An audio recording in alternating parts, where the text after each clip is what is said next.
llega la hora y ya estamos todos reunidos aquí nuevamente. Muchas gracias por acompañarme. Buenos días, buenas tardes, buenas noches, buenos lo que sean, donde quiera que esté cada uno de ustedes, de quienes ahora nos están acompañando. Ya son 54 seres humanos que, pudiendo hacer otra cosa, están viendo este streaming, que ahora me entero que se llama también un podcast en vídeo en vivo. Bueno, estrenando camiseta, La ignorancia mata. Si les gusta, luego las mandamos a hacer y las vendemos también. Pero creo que es una verdad que hacía falta poner por ahí. La ignorancia mata. La ignorancia está matando gente ahora en la pandemia y la ignorancia generalmente ha matado a muchísimas personas. Bueno, muchísimas gracias, decía yo, por estar con nosotros. Como verán ustedes, esto es nuevecito. Si no lo habían notado, que lo estuve presumiendo ya en Twitter hace rato, y no sé si se oye bien, si hay problemas de sonido, díganlo ahora o callen para siempre, porque esto que ven ustedes es un micrófono que compramos hace unos días, que nos llegó hoy precisamente del terrible Amazon, y que es un micrófono como 20,000 veces mejor que el que teníamos, y el que teníamos era aproximadamente 40,000 veces mejor que el lavalier pequeñito con el que empezamos nosotros cuando tuvimos nuestro primer micrófono, porque esto tiene una larga historia. Al principio solo teníamos solo teníamos la webcam y el micrófono del ordenador, de la computadora, que era como no tener nada, era más fácil gritar y esperar que te oyeran. Bueno, este micrófono, como otras cosas que poco a poco se van haciendo, se están haciendo gracias a ustedes, gracias a que ustedes nos han apoyado en Patreon, con un apoyo mensual, o en PayPal o GoFundMe con un apoyo puntual, con un envío de cualquier cantidad. Hay quien me ha mandado €1. Ay, no te puedo dar más, chicos. Es que además la intención se agradece muchísimo, porque de euro en euro, mire, si tenemos 100,000 personas que den €1, por ejemplo, pues el euro resulta ser importantísimo. Entonces todo está bien, todo vale, y todo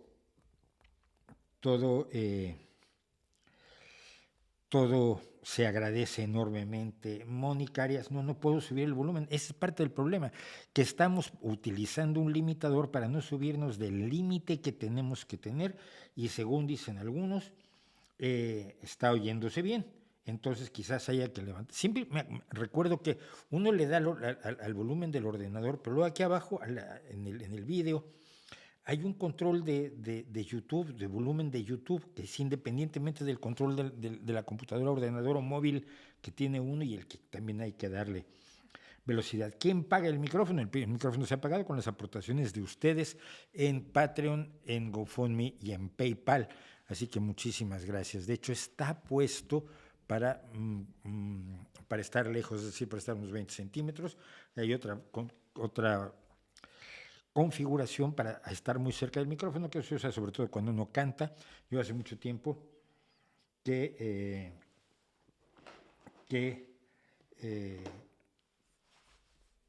dejé de aterrorizar a la gente, con mi canción, con mis intentos de cantar. Canto en la ducha y canto cuando estoy en casa y con la guitarra, pero ya no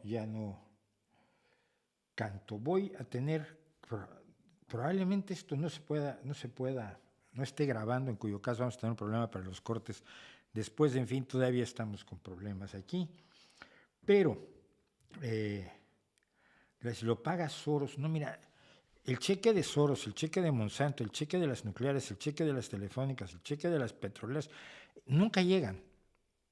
No sé por qué llegan, pero eso sí, todos los días alguien en algún comentario dice: a usted le paga el PAN, a usted le paga el Partido Popular, a usted le paga el Partido Comunista Chino.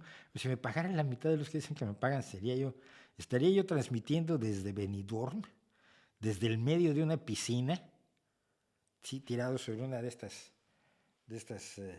balsas, de estas camas de aire, con mi cervecita 00, porque ya saben que no bebo, y transmitiendo así con una webcam, diciendo hola, o con un equipo que me podría estar filmando mientras yo estoy ahí paseando y cantando. Nadie me paga mi trabajo, y me pagan ustedes a través de Patreon, de PayPal o GoFundMe, y me paga YouTube algo por los anuncios que meten aquí. Así que, pues cántanos algo, no eres absolutamente audaz. No soy tan mal, un día me atrevo y les canto algo, traigo la guitarra y todo. Bueno, teníamos un montoncísimo de cosas pendientes hoy, así que vamos a empezar por lo más difícil, por lo más complicado, según veo yo, que es el chat de la semana pasada que se nos quedó pendiente. Decía Ricardo Sanabria, nos dio... Ricardo además estuvo riñendo muchísimo. Él cree que si me tomo una pastilla me va a emocionar menos la poesía. Yo creo que él toma pastillas de las que te quitan las emociones, pero yo no uso esas pastillas. Pero Ricardo Sanabria me decía que hablar de izquierdas y derechas debe darse vuelta a la página. No sirve de nada hablar de derecha e izquierda y le ha hecho mucho daño a la sociedad latinoamericana. O sea, la injusticia, la explotación, el abuso, el racismo, la miseria, la ignorancia, la falta de educación, eso no le ha causado problemas a Latinoamérica. Pero hablar de derecha e izquierda, ay amigos, ¿cómo ha sido problemático? Pobre América Latina, nada más te falta saltarte a cantar como cantaban. No me acuerdo cómo se llamaba ahora, el tipo, un chiflado de los más... Ay, América Latina, ¿cómo puedes soportar? Era el que cantaba a parir madres latinas, a parir más guerrilleros. Ellos sembrarán jardines donde había basureros. Era la persona más muy cercana a la guerrilla mexicana, pero eran cosas aterradoras las que oía. Bueno, vamos a hablar de izquierdas y derechas hoy y vas a ver que no solo no hay que darle vuelta a la página, hay que insistir en la existencia de la derecha y la izquierda, y que lo que le hace daño a América Latina es otra cosa, claramente. Ismael Sánchez, ¿cómo se puede explicar el fenómeno de los rockeros americanos de ultraderecha? Porque no tiene el rock por qué ser de izquierda. El rock es contestatario porque creemos que es contestatario. Porque a los contestatarios nos gusta verlo así. Pero cuando analizas el 90% del rock, no tiene esas características. El 90% del rock es rock light, es rock de goma de mascar, son cancioncitas de amor, ay, yo la quería mucho, me dejó, ay, qué triste estoy, ay, yo lo quería muchísimo, pero él era un malvado que se fue con otra. De eso se trata el 90% del rock y de toda la música. Nos gusta creer que el rock es especialmente rebelde. Revisa los grandes éxitos del rock. No lo son, no lo son más que en algunos casos muy, muy concretos, pero no hay tal. Entonces yo no veo nada de extraño que haya sujetos despreciables como Ted Nugent o como Hadley y el de Metallica. Al menos Metallica me parece un gran grupo. Ted Nugent ni siquiera me parece eso, Ted Nugent me parece despreciable. Era un mal músico. Pero bueno, la otra vez comparaste Cuba con Vietnam. ¿Te imaginas Vietnam 60 años embargada por China? No, me la imagino invadida por China. Cuba nunca fue invadida por Estados Unidos. Vietnam, después de 30 años de guerra, cuando logra vencer a Estados Unidos en 1975, Vietnam, para empezar su lento proceso de reconstrucción, en 1979 China invade Vietnam. Además de que está en guerra con Laos y está en guerra, si mal no recuerdo, con Camboya. De veras, no conocen la historia. Y eso es grave porque cuando quieres hablar de historia necesitas conocerla. Vietnam logró salir adelante porque tuvo una visión para hacerlo. Cuba no ha logrado salir adelante porque sus líderes son unos mamarrachos. Y te lo dice cualquier cubano que se precie. Y echarle la culpa al embargo estadounidense es absurdo y lo he repetido 1000 veces y lo he demostrado con los hechos, con los datos de la economía exterior cubana, de sus importaciones y exportaciones. El presidente argentino se define como un socialdemócrata y Kim Jong-un se define como un demócrata. Es presidente de la República Popular Democrática de Corea. O sea que es demócrata. ¿Vamos a hablar de democracia con Kim Jong-un? No. Tampoco hablaremos de socialdemocracia con un populista como Fernández. ¿Qué te parece? Ricardo, dejemos de emplear el término idiota. Es agresivo contra la dignidad de quien da una opinión. ¿Por qué? Si a mí alguien me parece idiota, ¿no estoy yo en libertad de decir que es un idiota? Vale, puedo decir que es un imbécil, puedo decir que es tarado, puedo decir que es profundamente gilipollas, puedo decir que es pendejo, puedo decir que es un gil, puedo decir que es un comebolas. Y si no te gusta mi opinión, tienes una opinión distinta de la mía, pero eso de dejemos de decir tales palabras es muy posmo para mí. David Moreno, ¿Lovecraft fue un activista racista? No, mientes. Howard Phillips Lovecraft no fue un activista de nada porque estuvo encerrado en su casa la mayor parte del tiempo porque era un hombre con gravísimos problemas de personalidad, de aislamiento, primero de dependencia de su madre, luego de un matrimonio rarísimo con una mujer con la que tuvo que ver más que nada por la vía de la literatura. No fue un hombre que fuera activista de nada más que de su literatura. Y es una de las barbaridades que se cometen contra él, tratarlo de pintar como lo que no era. Jorge Emilio Álvarez Trinchet, por cierto, te lo pidieron, te lo pido yo otra vez, usa mayúsculas y minúsculas. En internet usar solo mayúsculas es gritar. Y dices, Black Lives Matter hizo una declaración que decía que los únicos problemas de Cuba son por el embargo. No, pero lo hizo una organización que se llama Black Lives Matter, que no representa al movimiento Black Lives Matter en su conjunto, sino que se llama, creo que es Black Lives Matter Incorporated, y que fue formado por 3 chicas que tomaron el nombre, pero eso no quiere decir que representen a todas las personas que se identifican o que apoyan los principios de Black Lives Matter, que es fundamentalmente decir que las vidas de los ciudadanos estadounidenses negros valen tanto como las de los ciudadanos estadounidenses blancos, y que no es bueno, no es aceptable, no es razonable, no es de recibo que los ciudadanos negros desarmados sean objeto de disparos de la policía con más frecuencia que los ciudadanos blancos desarmados, lo cual no quiere decir que se espera que se dispare a más blancos, sino que se dispare a menos negros cuando no representan un peligro para quienes están a su alrededor o para el policía que blande el arma. ¿Fue el Che traicionado por Fidel? No, esta es una vieja historia, y esta vieja historia creo que la contaba la derecha sobre todo, le convenía mucho, ¿no? El Che hizo lo que quiso y Fidel lo dejó hacer lo que quiso y punto. Soy peruano y acá se ha elegido un presidente que está afiliado a un partido expresamente comunista. Ellos dicen que no son comunistas, cuidado, son mariateguistas y marxistas. Ya, es una forma de decir que son comunistas, sí, pero al mismo tiempo ellos afirman no ser comunistas. ¿Qué hay detrás de eso? No tengo idea. ¿Qué cree usted que hicieron mal los cubanos? ¿Qué tiene que ver esto? No tengo idea. Lo que no debe cometerse, lo que no se debe cometer, el error que no debe cometer el Perú es seguir con es entrar en una dinámica de políticas marxistas, y para eso hay un Congreso.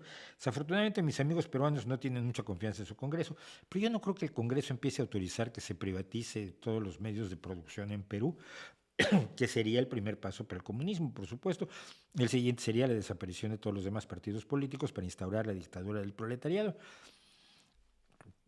Propiedad social de los medios de producción, dictadura del proletariado y gestión centralizada de toda la economía son los 3 puntos sobre los que se apoya el comunismo como sistema. No creo que vaya a ser el caso, aunque no es muy alentador por lo que yo he oído. Además, lo he dicho, lo dije ya el otro día, el presidente de Perú me parece un conservador más que otra cosa, cuando dijo que está en contra del aborto, en contra del matrimonio igualitario, en contra de la eutanasia, en contra de todo, ¿no? O sea, el tipo es como uno de Vox, pero con sombrerito.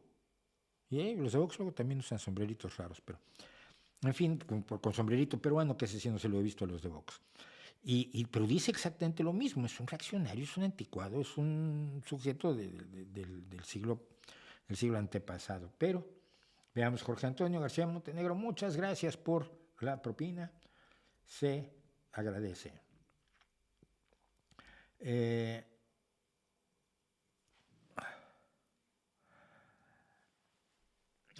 Bueno, no, voy a acabar primero con lo de la vez pasada. Dice, ¿te parecería realizar un vídeo sobre la migración? ¿Cómo no? Con todo gusto. Es más, leyéndote el pensamiento anteriormente y prediciendo el futuro, ya hice un vídeo sobre migración, solo que astutamente lo titulé Migración, creo.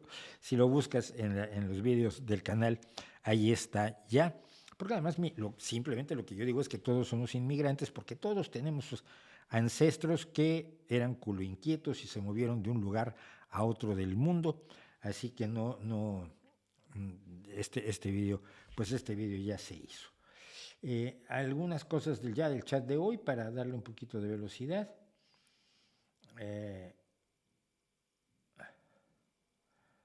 Carola me hace la segunda voz. No.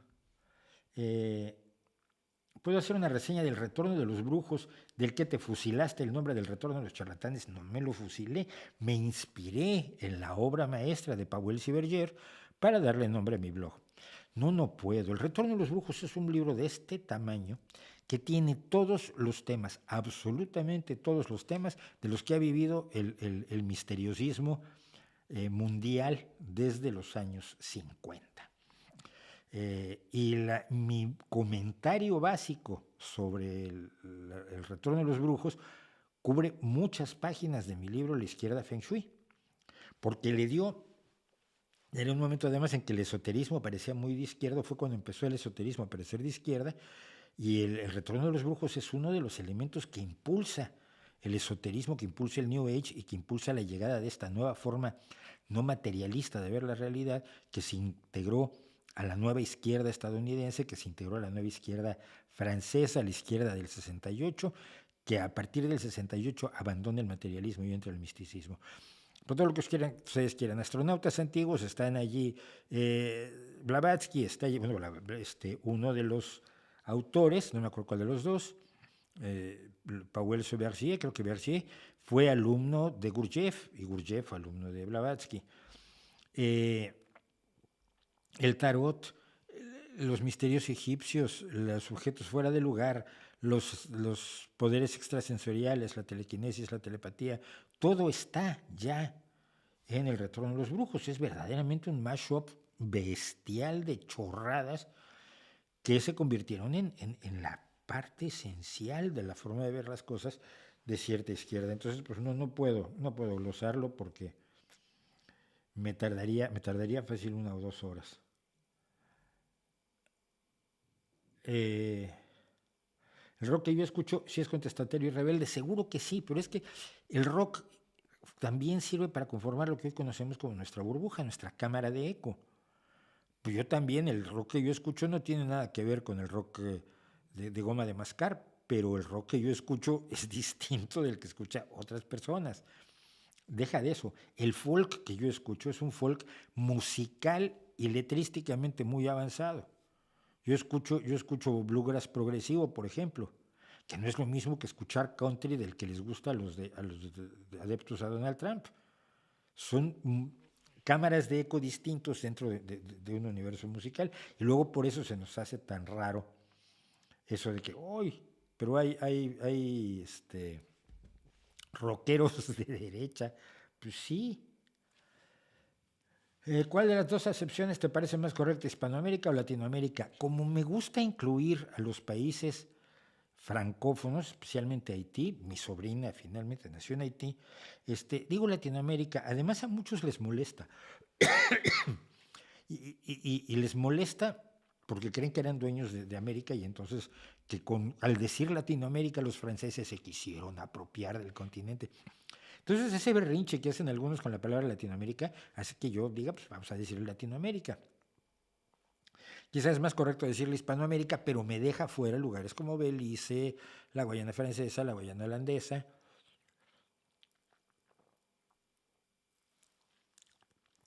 Y Brasil.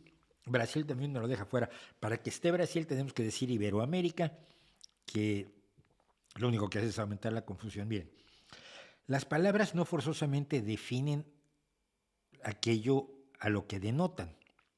Yo me llamo Mauricio, quiere decir aquel que nació en Mauritania, aquel que proviene de Mauritania o que es moro o de piel oscura. ¿Ok? Yo paso de rosita a verde. Mauricio no me denota, me denota, pero no me define. Schwarz es mi apellido, quiere decir negro. Tampoco me denota, tampoco me define, me denota. Latinoamérica denota una zona, a toda la América que transcurre del río Bravo para el sur. No la define, no es que sea latina, no es que sea de las colinas del Lacio, como dicen los más tontos que critican el nombre de Latinoamérica. Es un nombre más y se le quedó. Se llama Latinoamérica, me parece un nombre bonito, me parece un nombre aceptado por todos, me parece un nombre que ahí está bien y no tendría yo problemas con él. Pero no tratemos de que todas las palabras definan en lugar de denotar. Las etimologías generalmente son anticuadas. Entonces, bueno, ahí estamos. Y vamos a hacer muy poco más de esto para entrar entonces a uno de los problemas que yo quería hoy Eh, si no hay bloqueo, ¿qué hay en Cuba? ¿Qué es lo que la ONU quiere que se termine? Hay un embargo comercial parcial por parte de los Estados Unidos. El bloqueo es cuando pones tus barcos e impides que entren otros barcos. Eso lo tuvo Estados Unidos durante 15 días en 1962, cuando impidió la entrada de barcos de la Unión Soviética a Cuba, porque esos barcos llevaban misiles nucleares que estaban instalados en Cuba apuntados a Washington. Cosa que tú dirás que malvados son los yanquis, pero si a ti te apuntan con un misil también, seguramente te incomodarás, tratarás de evitarlo. Entonces, eh, eso le llaman bloqueo porque suena más guay que embargo.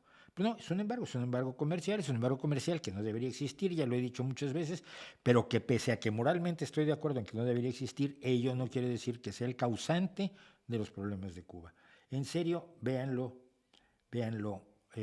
que he dicho ya sobre Cuba y ahí está prácticamente todo. Eh, ¿Qué piensa de la espiritualidad? Depende a qué defines como espiritualidad.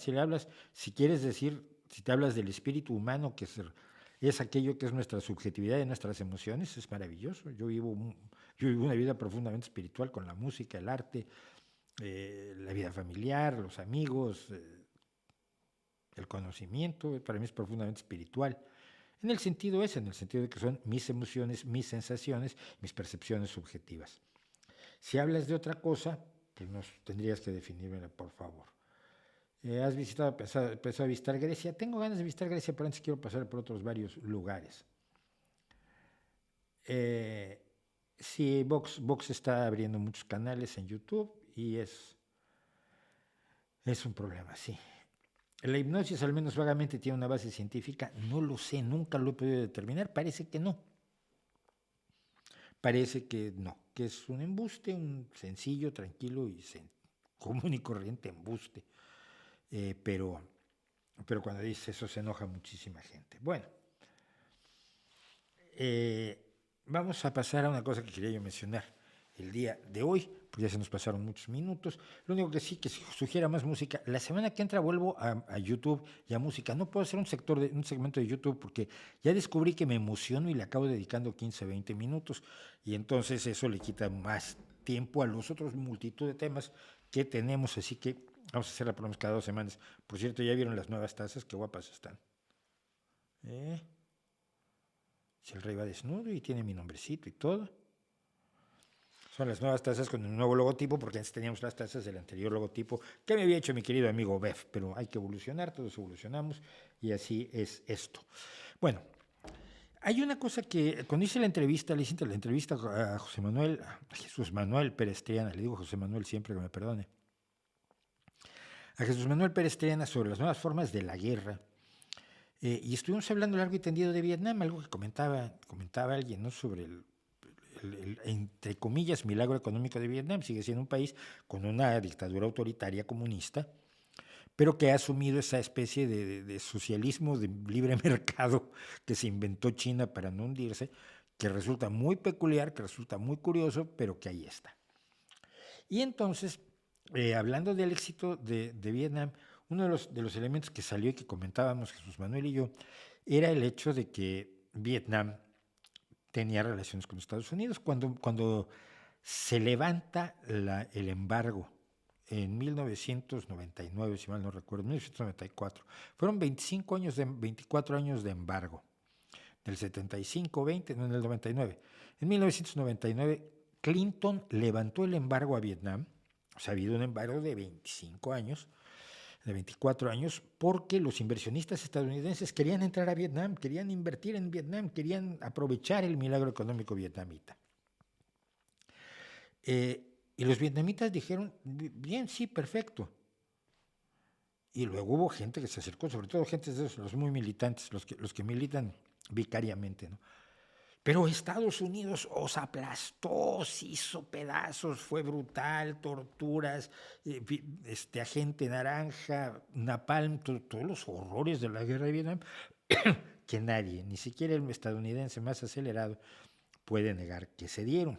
Tengo amigos que fueron veteranos de combate en Vietnam y que te cuentan historias aterradoras. Tan es así que ayer me eché a llorar. La gente que le preocupa que me eche a llorar con poesía o con mis perros, pues también me eché a llorar ayer con una foto, que es un puente, lo usé voy a ver si lo puedo rescatar para esto. Lo usé en la promo de este streaming. Y es un puente que está sostenido por dos manos de piedra, deben ser de hormigón armado, y el puente pasa así entre los dedos. Y de pronto leí que estaba en Da Nang.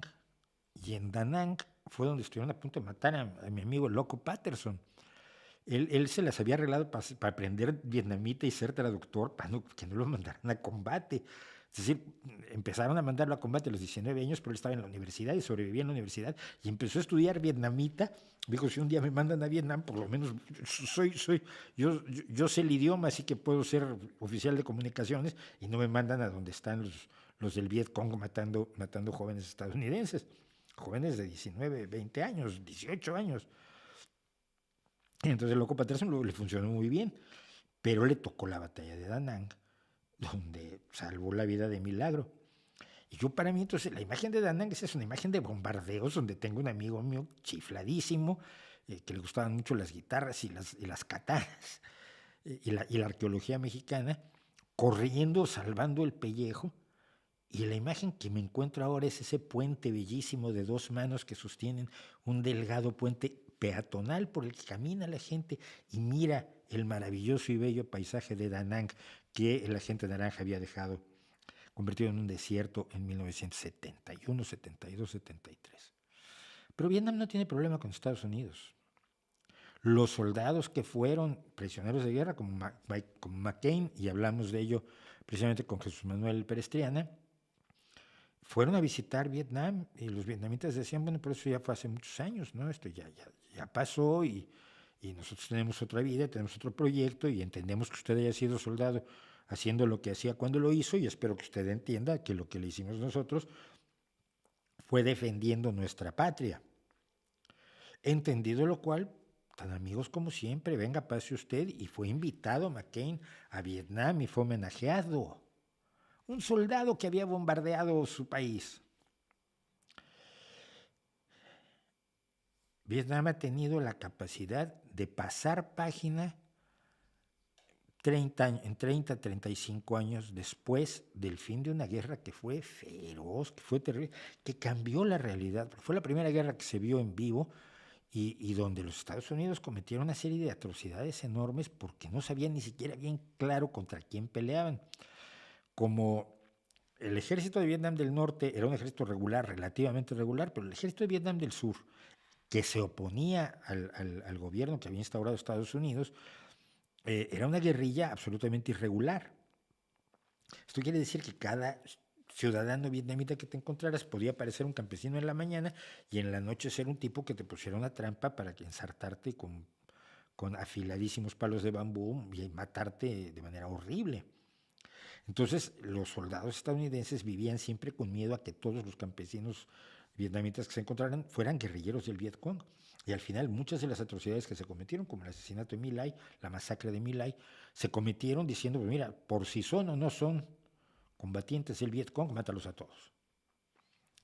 Ese tipo de barbaridades llevó en la buena organización también de la guerrilla del Vietcong. Bueno, fue aterrador. Quienes vivimos la guerra de Vietnam, es que las fotos que te llegaban de los niños corriendo, ardiendo en napalm, es un preparado hecho con gasolina gelatinizada que se pega a lo que toca y arde. Entonces, si te cae en la piel, pues se te pega y arde y no te la puedes quitar. Y es feroz, claro, se usaba para destruir aldeas enteras, pero como si se llevaba perros, vacas, ovejas, corderos o seres humanos en el camino, pues muy igual daba. Vivimos los horrores de esa guerra. Pensar que Vietnam es capaz, los vietnamitas son capaces de decir, mira, tampoco podemos vivir con el hígado entre las muelas por esto, me parece admirable. Hay otro caso que me parece muy admirable y que he seguido con intensidad en los últimos meses, incluso ahora estoy hablando con algunas personas originarias del país, que es difícil, me refiero a Ruanda. En 1995, fíjense de cuánto tiempo estamos hablando de 26 años hoy. En 1994 fue esto, de 27 años. las tensiones raciales que habitualmente habían existido entre los Hutu y los Tutsis en Ruanda, unos siendo una minoría. Los Tutsis eran la minoría que habitualmente controlaba el gobierno en el país y los Hutus eran una mayoría generalmente rencorosa y deseosa de participar en el poder a raíz del asesinato o el aparente asesinato, la muerte en un accidente aéreo del presidente Juvenal Habyarimana en 1994,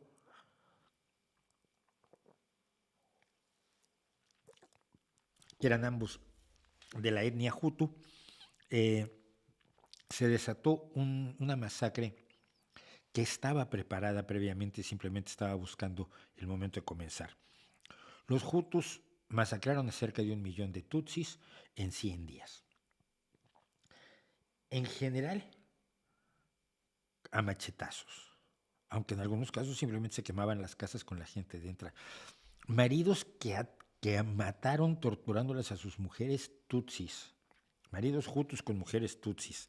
Había listas de Tutsis, como en el documento de identidad ruandés tenías que anotar si eras Tutsi o Hutu, era muy fácil identificar a quién había que matar.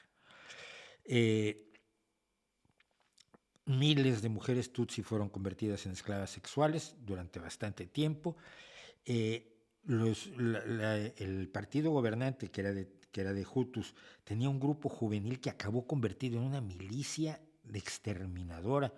Los Interahamwe, que les dieron armas y los mandaron a matar Tutsis, y esa fue la consigna, matar Tutsis. Alrededor entre 800,000 y 900,000 Tutsis fueron asesinados en 100 días. 900,000 Tutsis en 100 días significa 9,000 Tutsis diarios. Es una cantidad de muerte aterradora.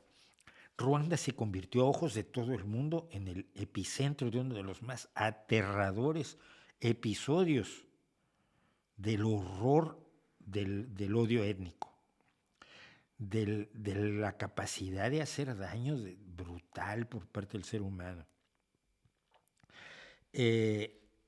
Los Hutus que luego habían acabaron muriendo en el Congo, hubo campos refugiados donde también murieron gentes por miles, en fin. Los resultados de la masacre de los Tutsis a cargo de los Hutus en Ruanda tuvieron eco durante muchos años en todos los países alrededor de Ruanda.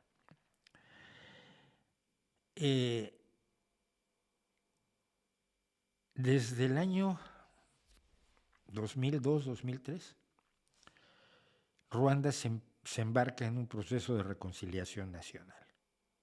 No de venganza. Sí hubo juicios a los incitadores de la masacre, evidentemente.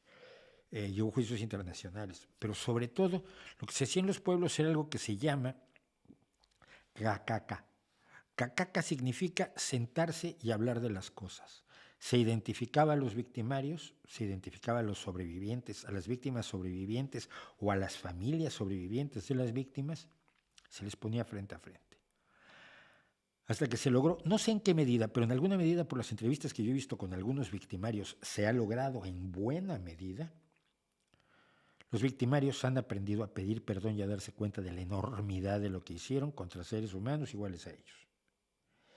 Y los hijos, los nietos, los esposos, los abuelos, los padres de las víctimas han aprendido a perdonar y a no pedir venganza contra los Hutus que mataron a su familia.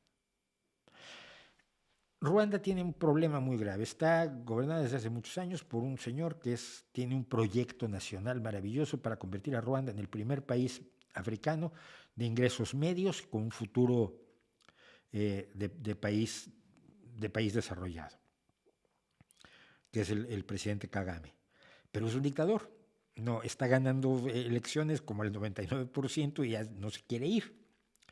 Y luego también, al parecer, pues apalea a sus disidentes y eso tampoco está bien. Pero por otro lado, Ruanda es el país que tiene las leyes de igualdad de género más desarrolladas de todo el mundo. Su Senado tiene más mujeres que hombres. Su concepto del perdón, su concepto de la comprensión, lo que se ha desarrollado estos 25 años, 27 años en Ruanda, me llama muchísimo la atención. Y además me molesta que fuera de Ruanda, en Europa, en España en particular, cuando tú hablas de Ruanda, la gente habla del genocidio. Y yo, el genocidio fue en el 99, pero mira, en el 94, hijo, pero mira, es que en todos estos años han hecho todo esto y tú no los has visto. Tú solo viste lo que pasó cuando era una cosa horrible de salvajes, de personas que consideras salvajes matando a otros que consideras igual de salvajes. Y las maravillas que está realizando Ruanda no las reconoces. Pero, y aquí es a donde quiero llegar. Yo vengo de dos países que viven con el ojo puesto en el retrovisor y no tienen la capacidad de mirar hacia adelante que han tenido Vietnam y Ruanda, siendo nuevamente dos países que a mí no me gustan porque yo soy un demócrata, y aunque tengan políticas socialistas, si no tienen una democracia funcional, aquello siempre es frágil. Aquello siempre es frágil. La democracia es la capacidad de equivocarte y recapacitar cuando te equivocas, pero cuando alguien decide por ti, siempre sea el Partido Comunista Vietnamita o sea el presidente Kagame, que por otro lado respeto muchísimo, es muy contradictorio, las cosas no son como yo preferiría que fueran. Así de complejo es esto. Pero yo vivo en México que todavía hace, ¿qué fue? Estábamos hablando del rencor histórico.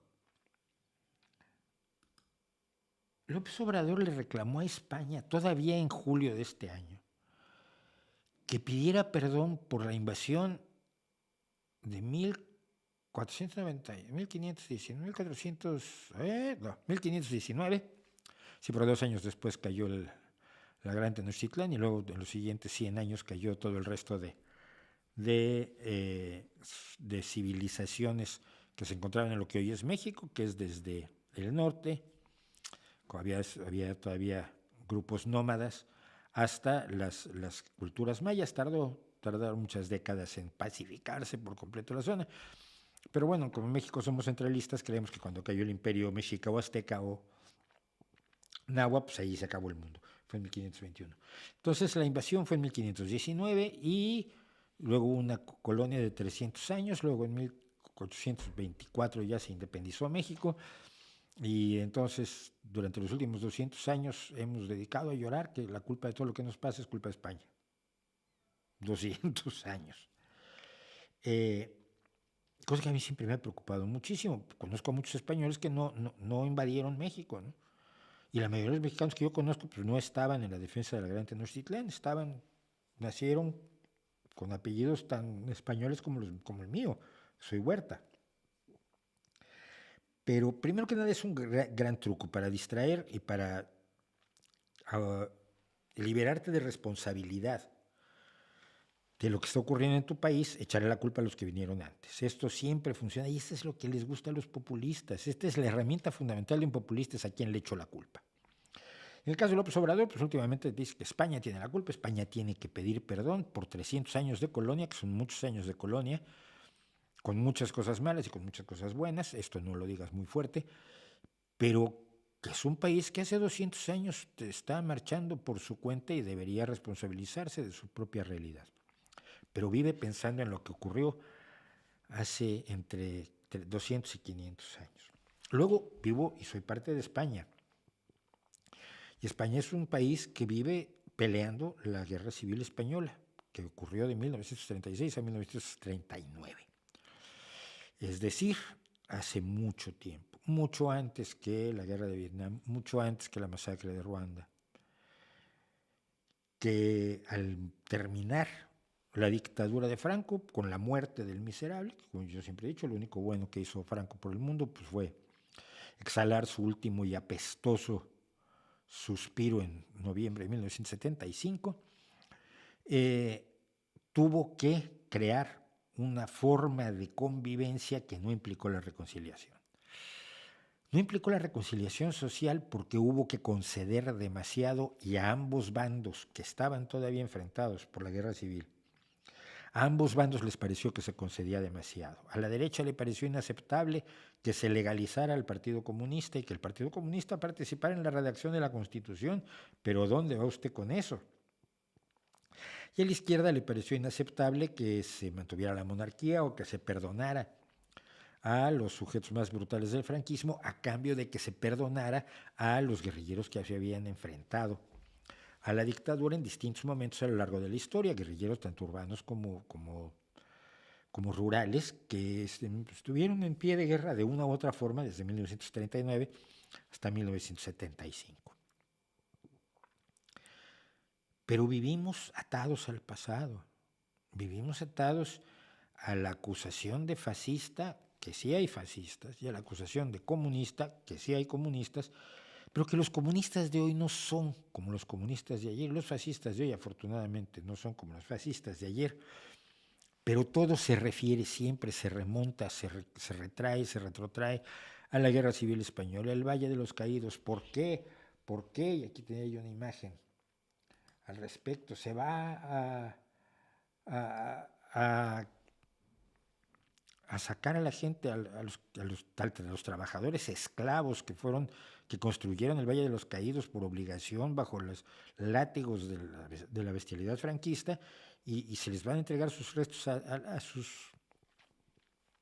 sus deudos para que los puedan enterrar y puedan pasar página. No, es horrible, nadie debería tocar el Valle de los Caídos, no se debió sacar a Franco del Valle de los Caídos porque Franco lo construyó, porque era el caudillo, Y yo entendiendo todo esto, porque miren, yo fui criado por el exilio español en México, y yo siempre tenía una posición, por supuesto, a favor de lo que fue la República y en contra de lo que fue la dictadura, pero veo tan poco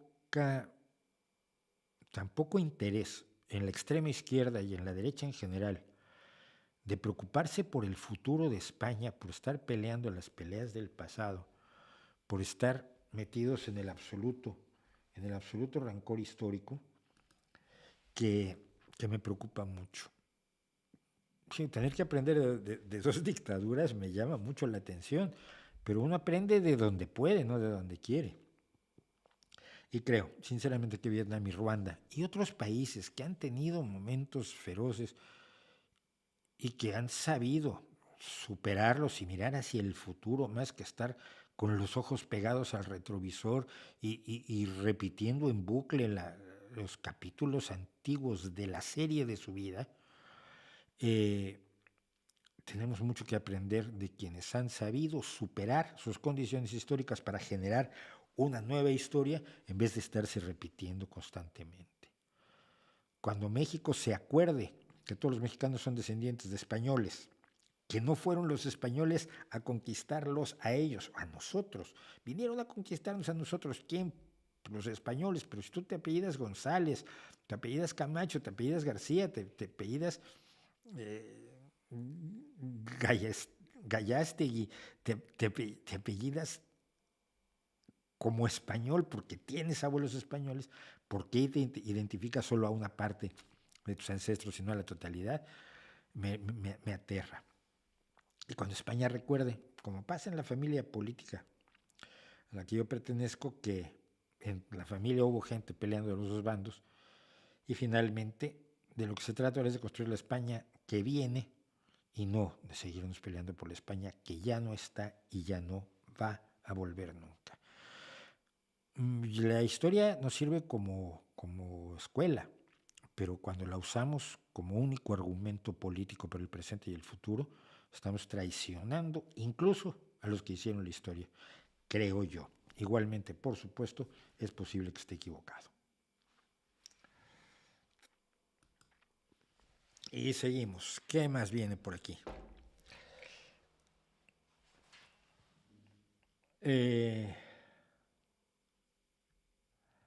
A ver, ¿qué me dicen? Antenor Lupi, muchísimas gracias por el superchat, gracias por la propina, se los agradecemos muchísimos.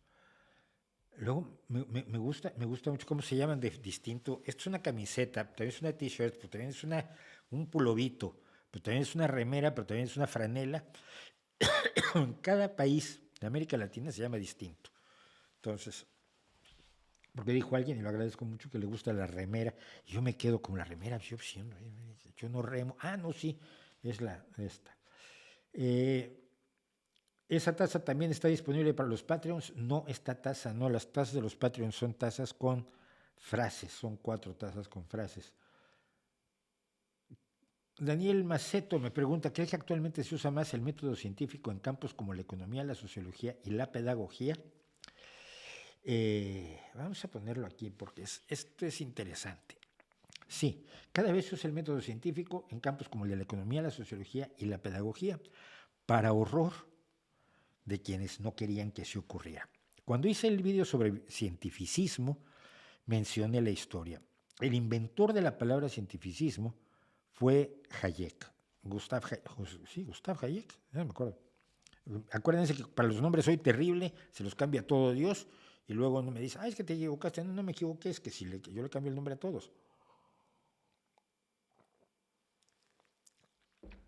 El padre del neoliberalismo, el economista Hayek, al que adoran todos los neoliberales, que les gusta llamarse solo liberales para que no se note demasiado qué es lo que realmente piensan, fue el inventor de la palabra cientificismo.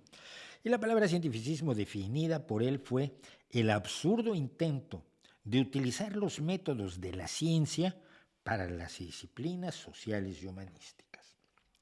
Su idea, y la idea de todos quienes lo rodeaban en aquel momento, y de muchos hoy en día, es que la economía, la sociología, la pedagogía, la antropología son espacios de pureza espiritual, donde la gente debe pensar, especular y sacar conclusiones única y exclusivamente usando su cabecita y sin entrar en la suciedad de los métodos de la ciencia. Usted sabe esos métodos de la ciencia que implican cuantificar, plantear hipótesis, poner a prueba las hipótesis, a veces experimentar, confirmar independientemente las observaciones y ser muy cuidadoso de no ofrecer explicaciones que no incluyan todo lo observado o que no incluyan algo más que lo observado, que era lo que solía hacerse en el pasado. Porque estas disciplinas eran disciplinas meramente especulativas. Tú veías a una tribu, ibas a hacer etnología, ibas a una tribu y veías lo que hacían y luego lo interpretabas como te daba la gana, y si eras famoso tu interpretación era aceptada por motivos de autoridad, pues no porque lo hubieras experimentado, no porque lo hubieras comprobado, no porque hubieras profundizado lo suficiente como para tener la certeza de que lo que estás diciendo respecto del significado de un ritual determinado, por poner un caso, es real. Entonces, a Hayek y a muchos les daba muchísimo miedo que los malditos científicos fueran a meter en sus terrenos, porque, y esto lo intuían con bastante inteligencia, si la ciencia se metía allí, había que aprender a hacer un montón de cosas, había que estudiar. Mientras que tú podías ser antropólogo sin estudiar, simplemente haciendo turismo por lugares exóticos. Pero ¿qué es lo que ha pasado? Se ha demostrado, la ciencia tiene el pequeño problema de que funciona. Les guste o no a muchos, lean o no a Kuhn y a Popper y a Feyerabend y digan que la ciencia hay que denigrarla, cosa de la que hemos hablado ampliamente aquí. No funciona. El hecho real es que funciona, y entonces a lo que se han enfrentado los defensores de Hayek, los enemigos del cientificismo, de ese absurdo intento de aplicar lo que es inaplicable entre nosotros, pues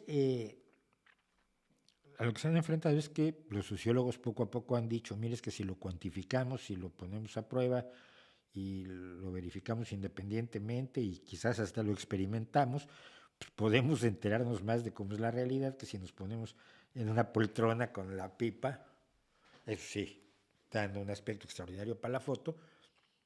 Bueno, en realidad la pedagogía debe realizarse de manera que se desarrolle completamente el poder espiritual del niño.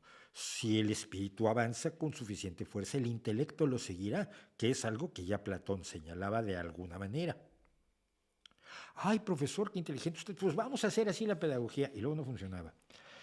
Entonces, lo que hemos descubierto es que no, hay que basarse en evidencias para decir esas cosas, y tenemos una sociología, una pedagogía, una economía, una antropología cada vez más basadas en evidencias. Como no les gusta decir que son científicas, por lo menos cuela que digan basadas en evidencias. El nombre de científico da igual que no lo tengan mientras lo usen, mientras usen el conocimiento científico, mientras usen lo científico y mientras sean respetuosos de los hechos y los datos y no crean que su visión filosófica de pronto descubre el universo a sus ojos con una intuición maravillosa sentados en su poltrona. Así que sí, yo creo que eso ha pasado y yo creo que a muchos no les gusta, además que esté pasando.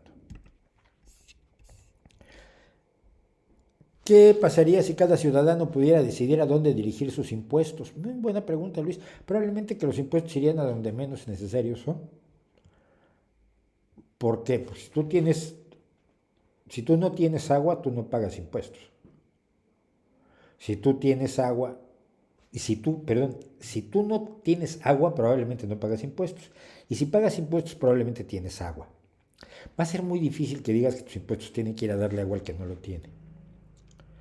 Va a ser muy difícil que tú decidas que tus impuestos van a espacios que no sabes ni siquiera si son necesarios. Por ejemplo, ¿consideras tú que la desparasitación de los niños en las zonas más pobres es una prioridad? ¿O es más importante darles un litro de leche para que estudien mejor? Y tú probablemente vas a decir, el litro de leche me suena mucho más razonable. Pero se ha demostrado que la desparasitación es mucho más importante porque en las zonas más deprimidas, sobre todo de África, los parásitos le hacen un daño terrible al proceso de aprendizaje de los niños. La desparasitación, quitarles los gusanos que se los están comiendo por dentro, resulta que los ayudan más que incluso una mejor alimentación. Entonces, no creo que sea nada razonable que cada persona decida dónde van sus impuestos. Creo que para eso tenemos precisamente personas que estudian las necesidades de las sociedades y determinan hacia dónde hay que dirigirlos.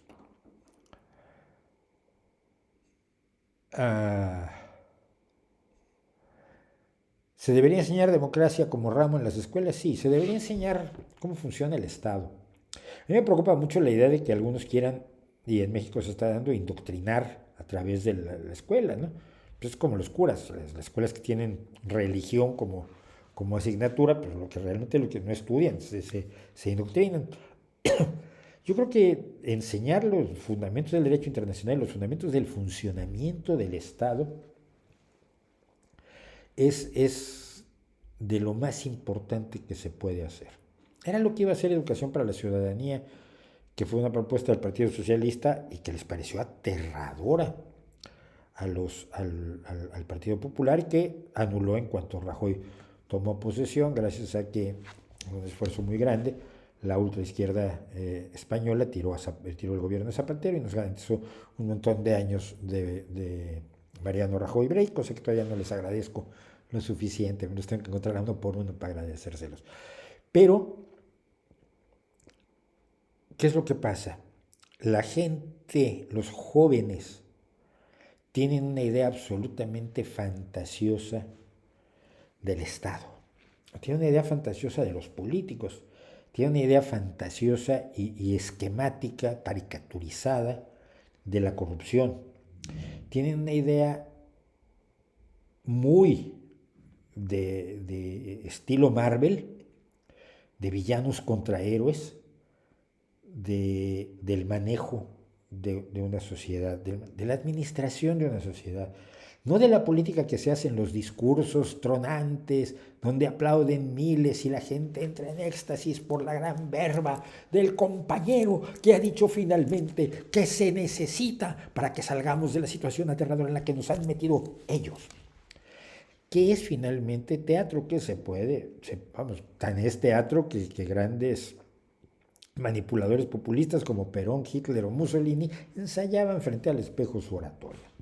No, yo me refiero a cuando llegas al gobierno, al municipio, al palacio municipal, al palacio de gobierno de la provincia, del estado, de la comunidad autónoma, de la región, del departamento, de cómo se llame, la subdivisión regional de tu país, y te sientes a gobernar. Y dices, yo decreto la felicidad para el pueblo. Y no, no, señores, que eso no se puede decretar. ¿Cómo no? Me han elegido gobernador. Decreto la felicidad. Bueno, pero es que para ser felices necesitamos que tengan agua. Bueno, pues pongámosles agua. Ya, el problema es que para a los que les falta agua, sobre todo son a los que están en las partes más aisladas, y por lo tanto la tubería para llevar el agua hasta donde están ellos, pues sale un tanto onerosa. Bueno, pero que se compre. Y bueno, ¿y con qué dinero? Bueno, con el que tenemos en el gobierno. No es que ese dinero ya está asignado, señor gobernador. ¿Cómo que ya está asignado? Sí, mire, una parte se usa para pagar a los bomberos, otra parte se usa para pagar a los jardineros, otra parte se usa para el mantenimiento de la red vial, sobre todo que los semáforos pues, fallan con cierta frecuencia. Otra parte se dedica a la administración de asuntos municipales, otra parte se dedica a sanidad, otra parte se dedica a parques y jardines, porque bueno, a la gente le gusta tener los parques bien y los juegos de los niños hay que estarlos revisando constantemente, hay que comprar nuevos, pues se rompen. Bueno, y no nos sobra dinero, no señor, cuando alguien tiene un presupuesto, generalmente lo asigna completo. Si usted nos dice a qué le quitamos dinero, pues bueno, podemos poner el agua. Pero luego están los que quieren electricidad. Bueno, esos hay que ponerles electricidad. Ya, pero es más caro, porque el tendido eléctrico hasta donde están ellos, si electricidad donde hay mucha gente ya tenemos, el problema son los que viven muy lejos. Y pasa igual con internet, y pasa igual con las escuelas.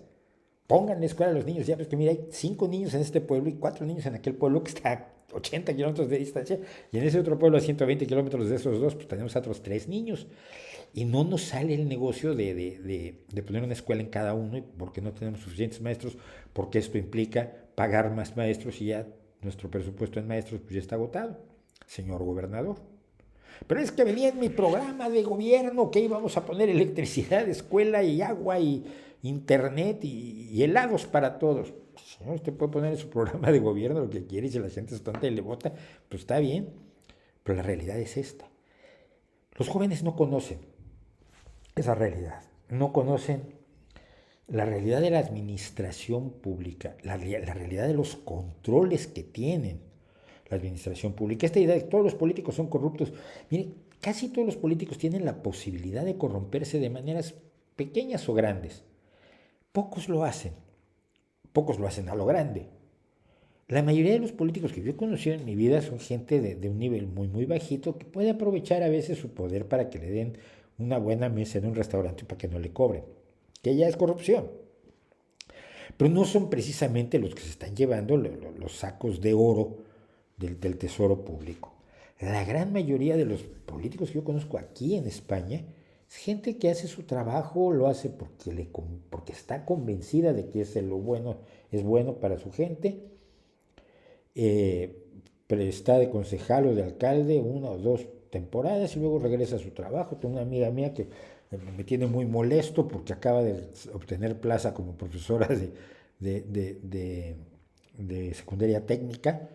Y entonces, pues probablemente esto le implique que en las próximas elecciones no quiere estar en las listas como diputada, cuando yo considero que es una de las diputadas regionales más eficaces que tenemos en la defensa de la sanidad pública. Pero por otro lado entiendo también que ella no puede eternizarse en la política como no suele hacerse en España y necesita tener la certeza de un trabajo después, un trabajo digno, un trabajo decoroso. Y como ella, miles y decenas de miles de funcionarios, de diputados, de concejales, de alcaldes en toda España, en todo el mundo. La visión facilista de que hacen lo que se les da la gana y se roban lo que quieren, se me hace terriblemente dañina, terriblemente grave. Y entonces es fundamental, yo creo, enseñarles a los jóvenes cómo funcionan las cosas en realidad, cuáles son los mecanismos de toma de decisiones, qué limitaciones tiene el que tiene el poder, qué limitaciones de tipo económico, social, político, legal, cómo se hacen las leyes, que a veces se hacen de una manera horrible, pero finalmente son las leyes que tienes, porque hay que respetarlas y cómo se cambian. Es decir, cómo se pueden hacer las cosas en realidad y no como te cuentan los populistas que se pueden hacer cuando están gritándote en la calle para conseguir que tú seas su carne de cañón, su tonto útil. Yo creo que sería enormemente útil, lo haría. Haría yo, eh, haría yo una asignatura para eso porque Permitirá a los jóvenes ser más críticos con quienes les prometen el oro y el mole y con los populistas de todo signo, de derecha y de izquierda. Pero pocas oportunidades tenemos de que así sea. Vamos a hacer un corte y luego tengo montones de cosas que hacer en la segunda parte. Probablemente no vea ni el chat, me van a perdonar, pero en fin. Prepárense además para el chat del año que tenemos dentro de 2 meses, dentro de 2 semanas, que vamos a tener nuestro streaming o podcast en vídeo o video podcast en vivo de 1 año de En Vivo y Con Todo.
Pues regresamos, aquí estamos de nuevo. Muchas gracias para quienes nos siguen viendo. 175 personas tenemos ahora, me parece extraordinario. Y Sofía Marino dice que es la que le gusta la remera, la franela, la camiseta, el pulovito. ¿Qué opina Jacobo Greenberg? Ya todas las semanas me preguntan, todas las semanas lo digo, era un chiflao y no, es una lástima que haya desaparecido, pero no tengo nada que ver, no creo que tenga nada que ver con su charlatanería. Si eran tan crueles Estados Unidos como no usaron armas nucleares, porque usarlas significaba que las usaran los otros. Es así de sencillo. Las armas nucleares se tienen para no usarlas. Sin embargo, Vietnam terminó en febrero del 94, entonces fueron 19 años y no 24 años como yo creía, fueron 19 años. Sigue siendo relevante. Antenor Lupi, muchísimas gracias por la propina, por el super chat.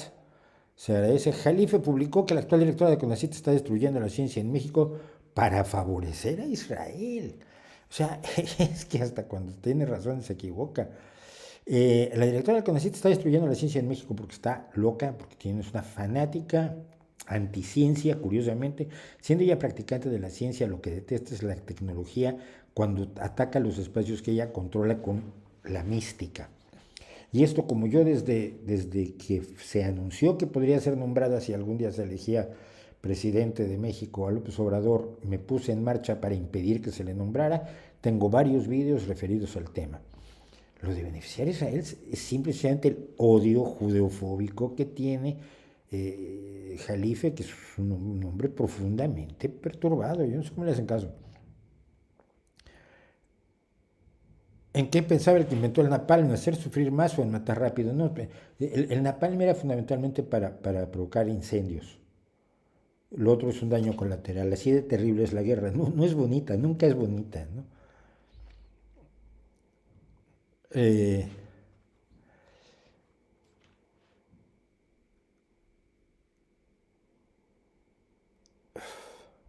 No, pero esto es otra cosa. La utilización de conceptos científicos de ciencias duras extrapolados por autores pues, estructuralistas como Lacan es que no es que hagan ciencia, es que simplemente usan las palabras de la ciencia para darse importancia, pero no están utilizando el método. La ciencia no son sus palabras, no es lo externo. La pseudociencia precisamente se caracteriza por eso, por utilizar el ropaje externo de la ciencia, el lenguaje de la ciencia, pero no utilizar los métodos que legitiman el conocimiento científico.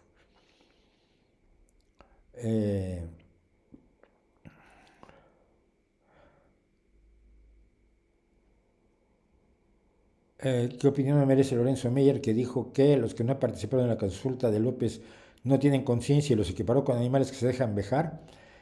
No tiene ninguna credibilidad. Es una persona que ha renunciado a sus principios para entregarse a la adoración de un líder.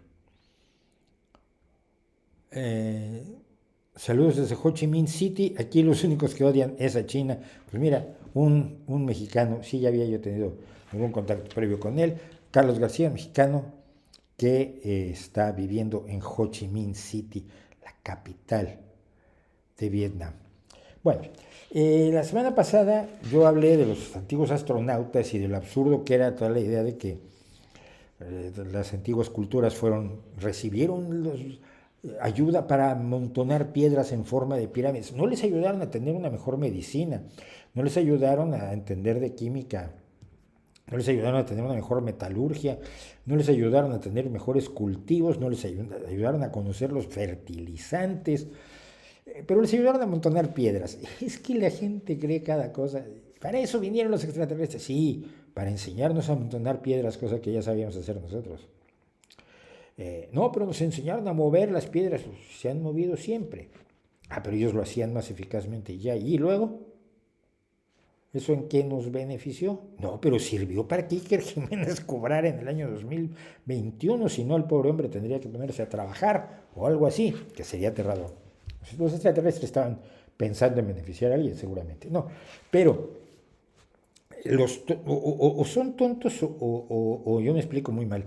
Lo que algunos concluyeron, y ha habido muchos comentarios al respecto en el corte sobre antiguos astronautas, fue que yo decía que cómo era posible que yo creyera que no había vida en otros lugares del universo. Y yo, ¿cuándo dije eso?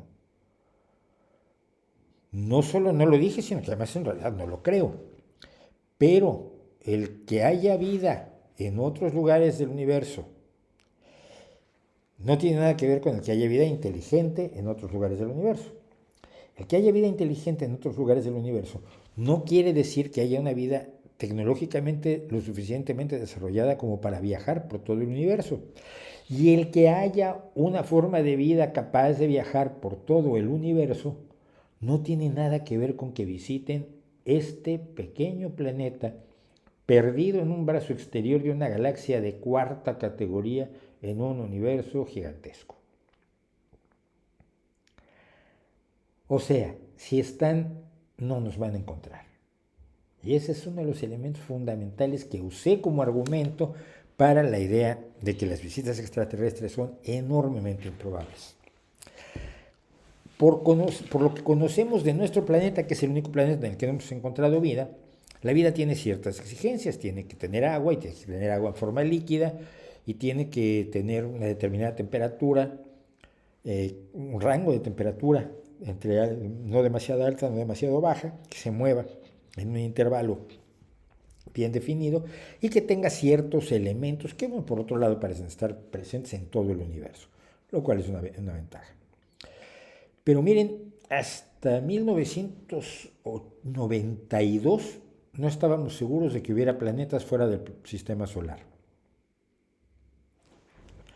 Era lógico pensar, ya lo había pensado Giordano Bruno en el 1600, que en esas otras estrellas, que eran estrellas como nuestro Sol, cosa que era una herejía cuando lo planteó Giordano Bruno, tendrían también sus planetitas girando a su alrededor, y en esos planetitas pues, podría haber personas como nosotros. Es la idea de la pluralidad de los mundos habitados, que fue uno de los asuntos que puso de muy mal humor a la Iglesia y en concreto al criminal cardenal Bellarmino en contra de la figura de Giordano Bruno, pero no lo quemaron por eso, lo quemaron por cuestiones más bien doctrinarias. Pero era lógico pensar que en esas estrellas habría planetas. Ahora, la ciencia no funciona de acuerdo a la lógica de lo que piensas, ni al sentido común. Tienes que demostrar que existen planetas alrededor de esas estrellas. Y esto no lo sabíamos con certeza sino hasta 1992. En 1992 se confirmó la existencia de varios planetas con una masa similar a la de la Tierra alrededor del pulsar que tiene el poético nombre PSR B1257+12. Fue el primer exoplaneta que se descubrió. Muchos de ustedes nacieron después de eso, pero muchos de ustedes ya nacieron antes de eso, nacimos antes. Se hablaba de planetas, pero no sabíamos si los había fuera de nuestro sistema solar. En nuestro sistema solar no había pasado mucho tiempo antes que nos enteráramos que solo había 3, 4 planetas rocosos y que todos los demás eran gigantes gaseosos. Es decir, Mercurio, Venus, la Tierra y Marte tienen un suelo rocoso, y todos los demás son planetas gaseosos que probablemente tengan un centro sólido, pero para cuando llegas al centro estarás totalmente apachurrado, aplastado, convertido en tortilla, y por lo tanto nunca te podrás poner de pie en Saturno, en Urano o en Júpiter. Bueno, no sabíamos si había planetas. De estos planetas hay varios cientos. Hoy se han descubierto alrededor de 5.000 exoplanetas por distintos métodos. Y varios cientos de ellos están en la zona habitable. ¿Qué es lo que pasa cuando buscamos vida fuera de nuestro planeta? Pues buscamos las condiciones que sabemos que dan origen a la vida. O sea, las condiciones terrestres. Probablemente haya otros lugares que en condiciones totalmente distintas puedan dar origen a la vida, pero al no saberlo, lo razonable es que busquemos planetas que estén en lo que se llama la zona de Ricitos de Oro. Le pusieron así porque es el problema que tenía Ricitos de Oro en la casa de los 3 ositos. Había cosas que eran demasiado grandes, demasiado pequeñas, y lo que se ajustaba a Ricitos de Oro era lo que era de tamaño medio. El potaje estaba demasiado caliente o demasiado frío, pero el que le gustaba a Ricitos de Oro era el que no era ni demasiado caliente ni demasiado frío. Es decir, le llamamos planeta Ricitos de Oro, la zona Ricitos de Oro, a donde se puede ubicar un planeta y donde permitiría que hubiera vida como la conocemos en la Tierra insisto, porque no conocemos otra forma de vida. Bueno, conocemos cientos de planetas ya así, probablemente algunos alberguen vida. Si descubrimos vida en Marte, que esto ya está, en cualquier momento tendremos la certeza de si hay o no vida en Marte, porque las sondas que están investigando el planeta se acercan cada vez más a una determinación razonable, podremos decir que la vida no es privativa de la Tierra. Tenemos razones para pensar que la vida no es privativa de nuestro planeta. Los aminoácidos que se han encontrado en asteroides, por ejemplo, nos dicen que es posible que por métodos comunes dentro del universo se produzca materia orgánica y esa materia orgánica eventualmente evolucione hacia la vida. Si encontramos vida, los religiosos se van a poner como la loca. Si encontramos vida, los religiosos se van a enfermar porque van a tener que explicar por qué Dios decidió que hacía la vida aquí, pero también la hacía en otro lado. ¿Qué es lo que les molestó con Giordano Bruno? Se supone que la Tierra es el lugar privilegiado donde Dios creó la vida. Eso resulta que la creó en todos lados. Tenemos un aquelarre teológico de primer orden. Pero el que haya vida no implica que haya la evolución. La vida fue simplísima en la Tierra durante miles de millones de años. Y no sabemos por qué de pronto empezó a cambiar. Pero igual podía haber seguido de la misma manera otros miles y miles de años.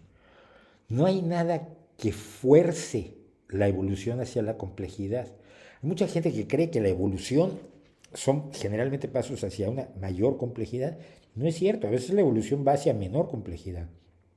Así como aparece el ojo puede desaparecer como ocurre con los peces ciegos y el mejor paso evolutivo es perder la vista, perder el ojo y dejar de gastar energía y alimentación en mantener un ojo que no sirve para nada porque vives en un lugar donde no hay luz. Entonces los ojos los han dejado de tener los peces ciegos que viven en lugares donde no hay luz. Bueno.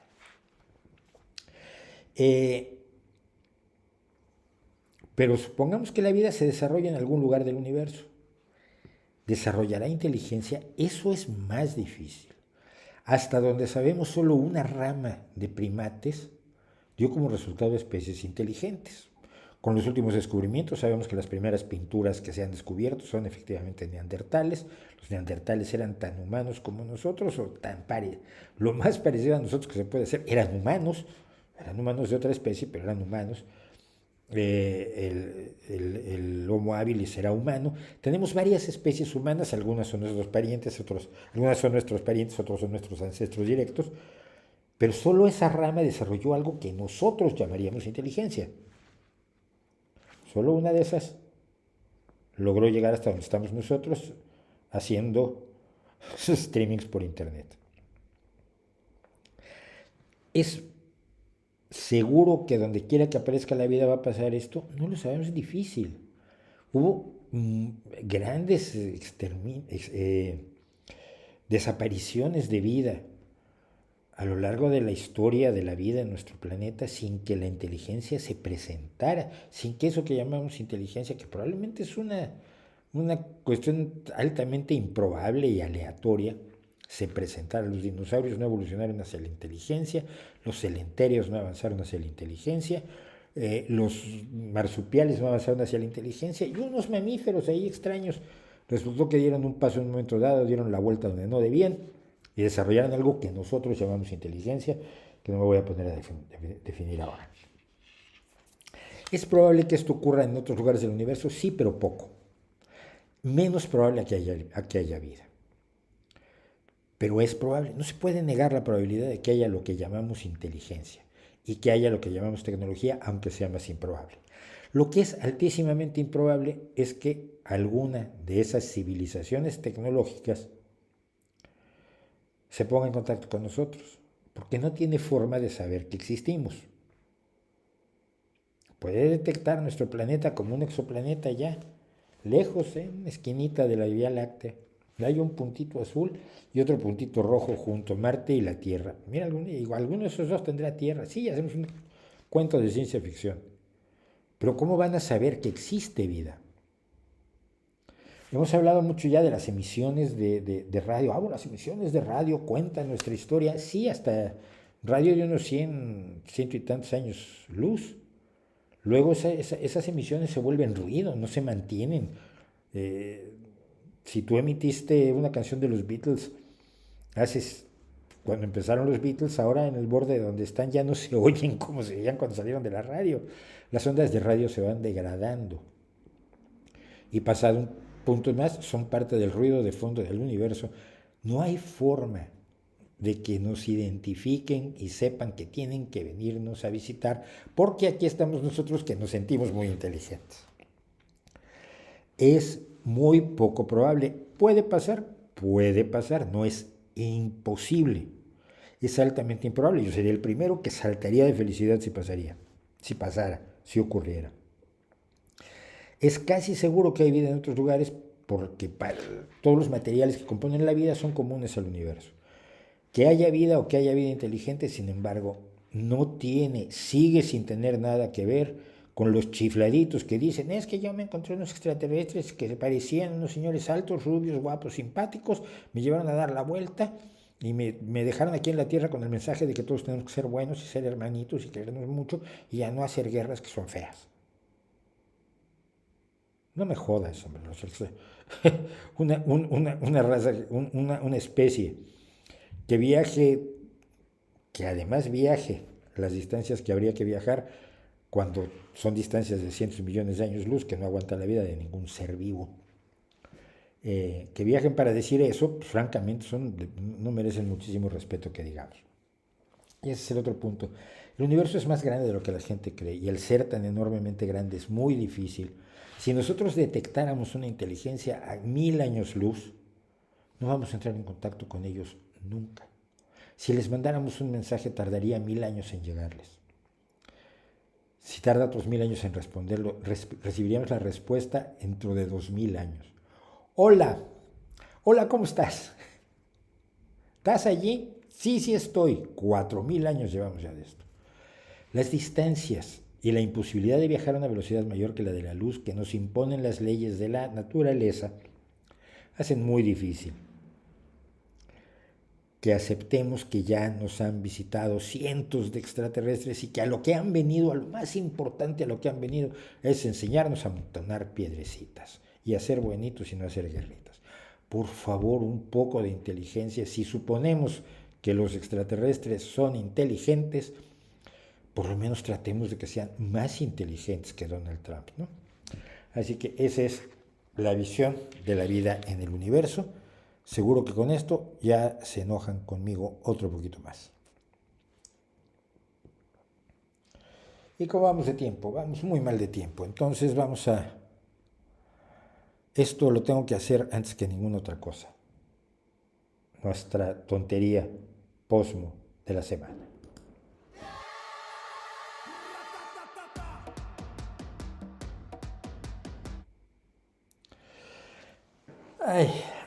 Había candidatos a tutiplén para la tontería posmo de la semana. Todos los que están metidos en los Juegos Olímpicos, de Japón, es porque las cosas que se vieron fueron absolutamente de locos. Al compositor, a uno de los compositores de la música de los Juegos Olímpicos, tuvo que renunciar porque se descubrió que cuando era niño en la escuela le hizo bullying a otros niños. Cuando era niño. Tiene 52 años. Me toques las narices. O sea, yo conozco al tipo que me hizo bullying a mí cuando yo era pequeño. Ha sido un médico valiosísimo y demás. Y evidentemente en algún momento de la vida dijo, oye, perdón, creo que te traté como una bestia que era yo. Pues eras una puta bestia, hijo, pero eso pasó entonces. Otro tuvo que renunciar porque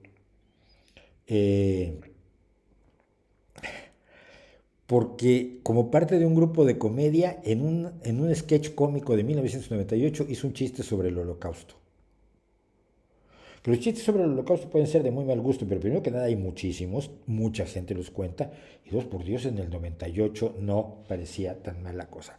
Otro porque dijo que le parecía que las mujeres hablaban mucho en las reuniones, Y bueno, a lo mejor nadie se puso a averiguar si en particular las mujeres de las reuniones en las que participaba hablaban demasiado o el tipo simplemente estaba siendo desagradable, pero es que también tuvo que renunciar. Vamos, los Juegos Olímpicos han dado, es la tontería posmo una tras otra, pero yo prefiero, porque creo que esto lo gana de todas, todas, lo que le han hecho al brillantísimo, al queridísimo violinista español Ara Malikian. Ara Malikian es un genio del violín, es un genio de la composición, es un genio de la interpretación, y no solamente en el violín, sino que además tiene una presencia escénica que puede hacer dos cosas que no es fácil hacer. Puede hacer reír, tiene un dominio de la comedia espectacular. Esto se mostró mucho también un grupo antiguo que tuvo que ser el Paganini, que hacían música de Paganini, música de violín en tono bufo. Y todavía hay cosas en YouTube de Paganini, véanlo ustedes, es buenísimo. Pero también maneja el drama. Y cuando hace algo dramático como la pieza que él dedica al genocidio armenio que el gobierno turco sigue tratando de negar, logra ponerte los pelos como escarpias. La carne de gallina es música expresionista de un nivel tremendo, y la puesta en escena es tal que te sobrecoge y te hace pensar en este hombre que es descendiente de aquellos que fueron exterminados por el solo hecho de ser armenios. Bueno, hace un rock maravilloso, su versión, por supuesto, del Kashmir de Led Zeppelin es legendaria. Yo lo he visto en varias ocasiones, lo he visto con su banda 3 o 4 veces, y lo vi alguna vez en una ciudad pequeña aquí en Asturias. Nos enteramos que venía y fuimos corriendo a verlo con un guitarrista argentino y con una serie de composiciones que hicieron ellos dos para piano, para guitarra y violín solamente. Y dices tú, es que de veras Ara Malikian es de un nivel de genialidad enorme. Les voy a contar qué ha pasado con Ara Malikian. Esto es buenísimo. En 2015, en los 16 premios Grammy Latinos, uno de los álbumes nominados para los Grammys Latinos es precisamente 15 de Ara Malikian, con el cual celebra sus 15 años de estar en España, porque Ara Malikian pasó una buena parte de su vida como nómada, siendo un armenio nacido en Líbano, donde los armenios son, como en otros muchos lados, por desgracia, perseguidos. A México llegó una buena parte del exilio libanés. Yo recuerdo a un profesor de biología que era Abedizas Naburian. Y había varias personas de la diáspora armenia terrible, provocada por la persecución que sufrieron en Turquía. Entonces Ara Malikian fue nominado, no ganó el Grammy, pero fue nominado en 2015 a este maravilloso Grammy. Luego en 2018 se le consideró, oiga usted, la persona del año. Los Grammys latinos consideraron a Ara Malikian persona del año. Hombre, cosa que se agradece muchísimo. Es un reconocimiento al trabajo de un hombre que maneja la música maravillosamente y que en España ha hecho una labor extraordinaria, no solo como músico y compositor, sino también como docente.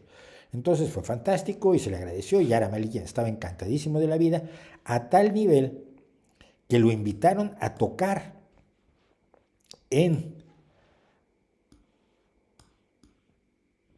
los Grammys de 2018, y él lo pone en su Twitter, está encantadísimo de la vida, momento de la gala de los Grammy Latinos, gracias Latin Grammy, porque hombre, lo han llamado, lo han invitado para que toque con su violín en los Grammys Latinos de 2018, hace 3 añitos. Estamos en 2021.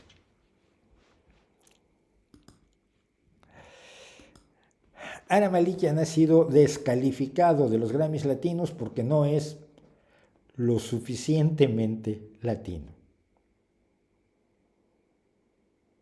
Ya no es en 2015 era, en 2018 era, pero ya en 2021 parece que se le ha quitado. Tú sabes, ¿no? A veces te quitas la barba y entonces ya no eres barbón. Pues a él de alguna forma se le quitó lo latino. Dijo Ara Malikian, y está celebrando 20 años en España y que tiene la nacionalidad española. Cuidado, que en un momento dado se la negaron. Yo recuerdo que todos protestamos diciendo, pero vamos, a cualquier futbolista le das la nacionalidad española con la mano en la cintura, y cómo te atreves a negársela a un genio de la música como es Ara Malikian. Bueno, lleva 20 años en España y escribió lo siguiente, y con esto lo dejo. En el Líbano no me consideraban lo suficientemente libanés porque era de origen armenio. Los armenios no me consideraban suficiente armenio porque había nacido en Líbano. Cuando me establecí en Europa no me consideraban europeo porque no había nacido en Europa. Me costó años estar en paz conmigo por lo que soy y aceptar ser el eterno extranjero. Hace 20 años que vivo en España y tengo la nacionalidad española, y me acaban de descalificar un disco en los Grammys latinos por no ser suficiente latino, y eso que ya estuve en los nominados a nuestros Grammys hace 4 años y toqué en la gala de inauguración de hace 3. ¿Alguien entiende algo?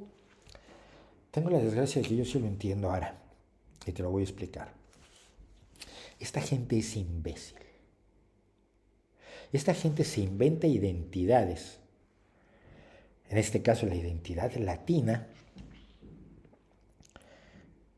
que no tiene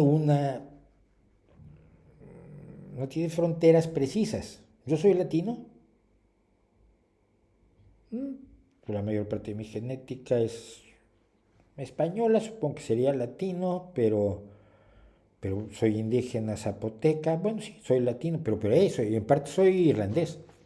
1,4, algo así, despreciable, pero bueno. ¿Qué es ser latino? Vivir en un país de los identificados como latinos, hablar alguno de los idiomas identificados como latinos, algún idioma romance. Rumanía sería un país latino. ¿Por qué no? Haber nacido en un país latino, haberte nacionalizado en un país latino, tener determinado color de piel, hablar español. No, espera, Marc Anthony, por ejemplo, su español es peor que mi alemán. Bueno, ellos han inventado unos Grammys latinos, pero no saben qué es ser latino. Y entonces depende de la estupidez del momento que alguien sea considerado latino o no. En este caso, te tocó que los otros días no eras latino, pero pues hoy ya no. Mañana que cambien de director y estudie posmodernismo, postestructuralista, postestúpido, postwoke, con otro teórico, igual te vuelven a ser latino, o si tienes suerte, estarás en los Grammys soviéticos. Oye, pero la Unión Soviética ya no existe.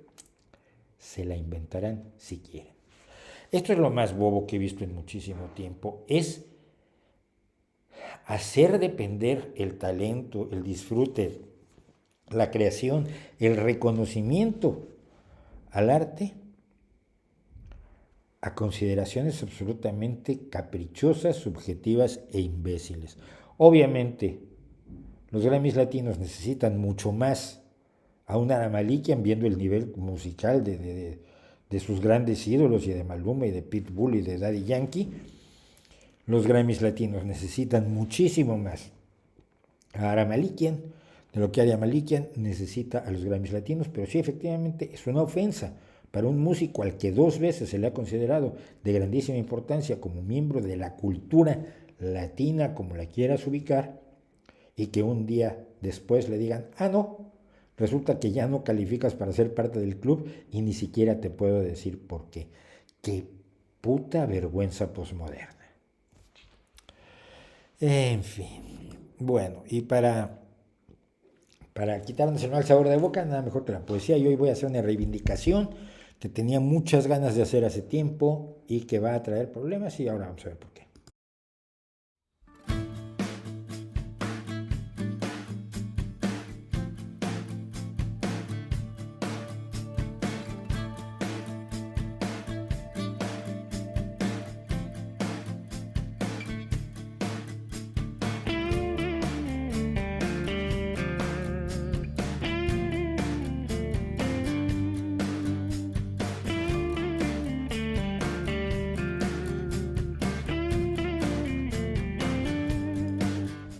¿A qué no lo conocen?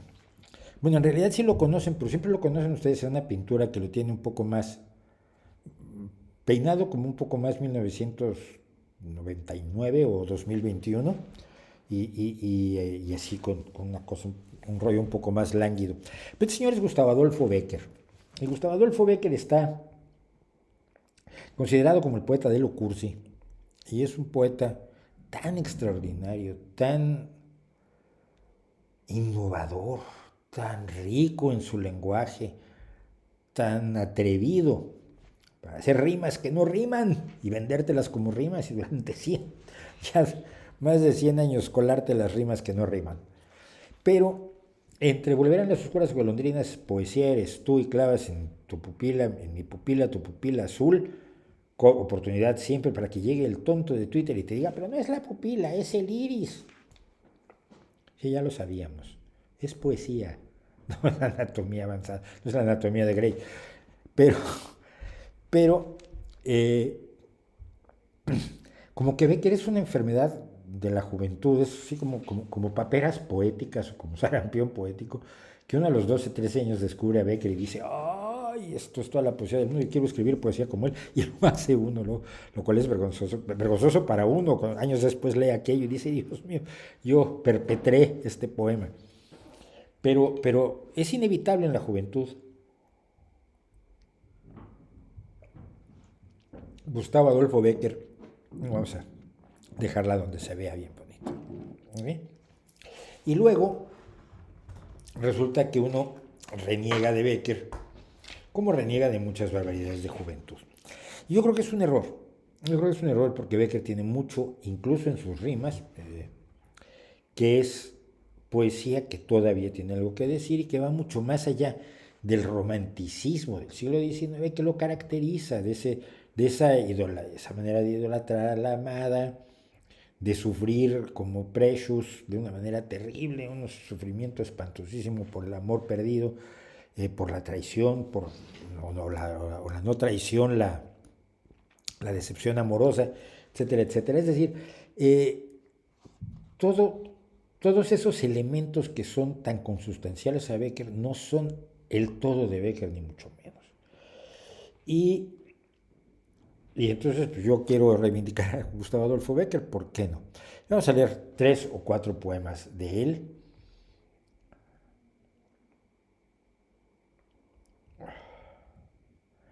Que tengo aquí. El otro día, es curioso cómo se pegan las cosas. El otro día recomendaba yo a The Warning y su última canción, que es Evolve. Y dice, en un momento dado, algo de la letra dice que es necesario padecer para crecer. Un concepto muy interesante, además que lo manejan unas chicas jóvenes en una canción, la frase más impactante que a todo el mundo lo ha dejado frío es la de no estoy en peligro, yo soy el peligro. Que dices tú, quien te diga eso, tenle mucho respeto. Y que es el retintín de la canción. Pero que es una observación constante que tiene un valor poético que siempre lo ha tenido. Vamos a ver esto, por ejemplo, que es la rima 56 de las famosas rimas de Gustavo Adolfo Bécquer. Hoy como ayer, mañana como hoy y siempre igual. Un cielo gris, un horizonte eterno y andar, andar. Moviéndose a compás como una estúpida máquina el corazón, la torpe inteligencia del cerebro dormida en un rincón. El alma que ambiciona un paraíso buscándole sin fe, fatiga sin objeto, o la que rueda ignorando el porqué. Voz que incesante con el mismo tono canta el mismo cantar, gota de agua monótona que cae y cae sin cesar. Así van deslizándose los días unos de otros en pos, hoy lo mismo que ayer, y todos ellos sin gozo ni dolor. Ay, a veces me acuerdo suspirando del antiguo sufrir, amargo es el dolor, pero siquiera padecer es vivir. Y si ante la indolencia el padecimiento tiene su valor, y esto sale pues de la imagen habitual que tenemos de de Becker. Esta es la rima 67. Yo soy malísimo para leer los números romanos, además. Sí saben el chiste, ¿no? Del romano que llega así y dice 5 cervezas, por favor. Mátenme. Mátenme para que no haya más chistes malos. Qué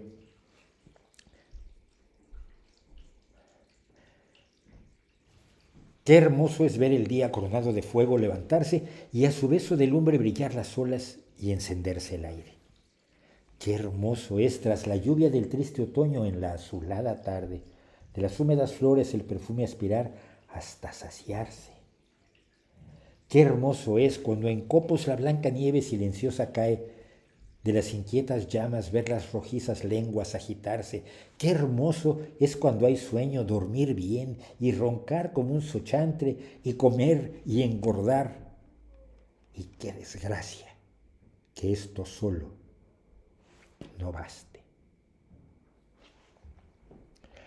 Sufría, sí, siempre sufría, pero dentro de ese sufrimiento hay cosas distintas. Y este poema te lleva hacia algún lado y de pronto te tira al final.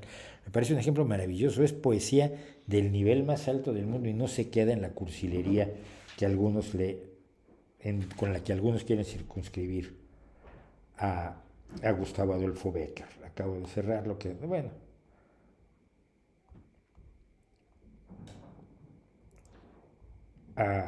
Sí, perdón, es que cerré las notas donde guardo todo, porque todo lo traigo junto en un solo texto, con un desorden impresionante que ustedes no podrían creer. Sobre la misma incertidumbre, pues vamos a terminar con esto, que es la rima 2. La segunda que se encuentra uno. ¿Y cómo son las rimas de amor perdido, de desesperación,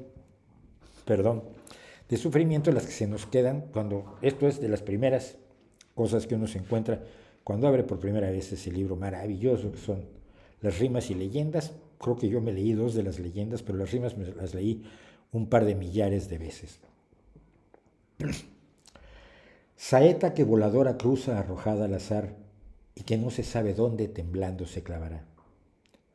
Hoja que del árbol seca arrebata el vendaval sin que nadie acierte el surco donde al polvo volverá. Gigante ola que el viento riza y empuja en el mar y rueda y pasa y se ignora qué playa buscando va. Luz que en cercos temblorosos brilla próxima a expirar y que no se sabe de ellos cuál el último será. Eso soy yo, que al acaso cruzo el mundo sin pensar de dónde vengo ni a dónde mis pasos me llevarán. Hay que regresar a estos poetas que creemos que ya sabemos cómo son, porque siempre nos van a sorprender. Y yo que de muy jovencito fui tremendamente beckeriano, me da muchísimo gusto poderle decir, tantos años después, a Gustavo Adolfo, gracias por la poesía. ¿Qué falta? ¿Qué sigue? Quedaba algo por aquí que igual va a ser problemático y va a ser lo de izquierda y derecha. ¿Me dará tiempo de comentarlo? No lo sé. Vamos a ver. ¿Habrá algo especial? Dice, me estoy yendo. En Teresodón, la transición en España se pactó entre franquistas y comunistas. Hombre, gracias. Gracias por olvidarte del partido más fuerte en ese momento, el Partido Socialista Obrero Español. Pero no es problema. Estamos acostumbrados a que toda la gente quiera obviar la existencia del Partido Socialista Obrero Español porque molesta mucho tanto a franquistas como a comunistas. Y no creas, a los socialdemócratas les gusta molestar a los comunistas y a los franquistas. La esencia de los países no depende en gran medida de sus héroes comunes, pues no lo creo.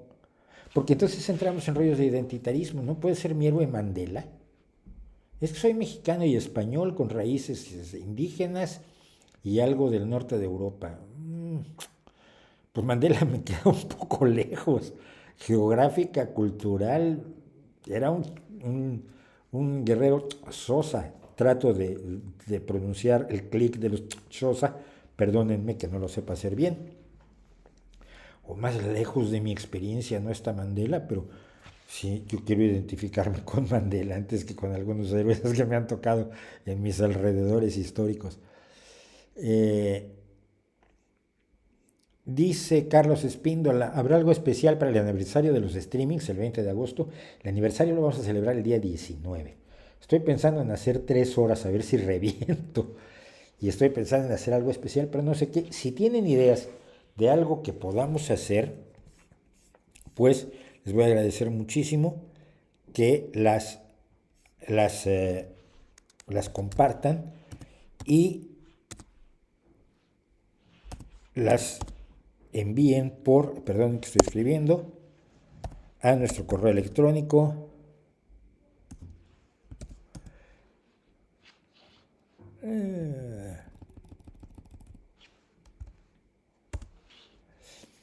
rvdsqs@gmail.com, que siempre se me olvida hacer este overlay, como se llaman, esta sobreimposición. Escriban qué quieren hacer para el aniversario, el 19 de agosto, dentro de 2 streamings, o sea, no el próximo, sino el otro. Vamos a celebrar el año de haber iniciado los streamings, primero cada 15 días, luego cada semana, y bueno, es un lío brutal. Y creo que no nos faltaba más que aquello. Y voy a tratar de no hacerme un lío demasiado grande. No, esperen, me falta algo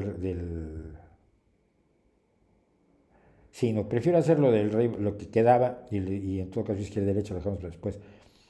Vlad Morse me preguntaba, ¿hará un vídeo sobre el término ideología de género? No. Dicen que es un hombre de paja, pero otros siguen mostrando evidencia irrefutable de que existe. No. Existen una serie de cosas que tienen cierta relación entre sí, que no son propugnadas por las mismas personas, que no tienen un objetivo común y que los conspiranoicos llaman ideología de género, atribuyéndole otras cosas que nadie está proponiendo. Me explico. Hay una serie de reivindicaciones de las personas heterosexuales, de la comunidad lesbiana, gay, LGBT, trans, bi, etcétera, de los que yo llamo heterosexuales, de las personas que no están pues en la corriente principal, que tienen todos los derechos, todo el derecho de reclamar todos sus derechos. Está por un lado. Está por otro lado la lucha de las feministas. Las feministas generalmente se han solidarizado con la gente LGTB, etcétera, con los heterosexuales, pero son peleas distintas, porque se trata de cuestiones radicalmente distintas.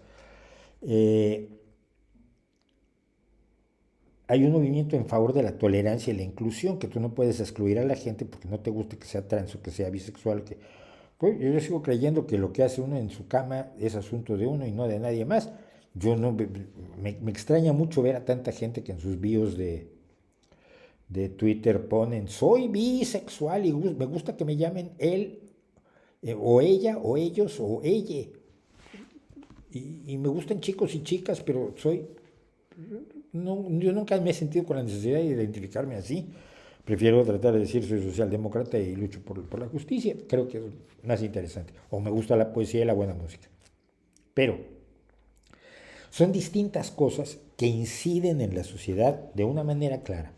Primero que nada, te dicen que la discriminación que era normal, el burlarte de las mujeres, el burlarte de los gays, el burlarte de las lesbianas, el burlarte de los transexuales, de los travestis, etcétera, no está bien.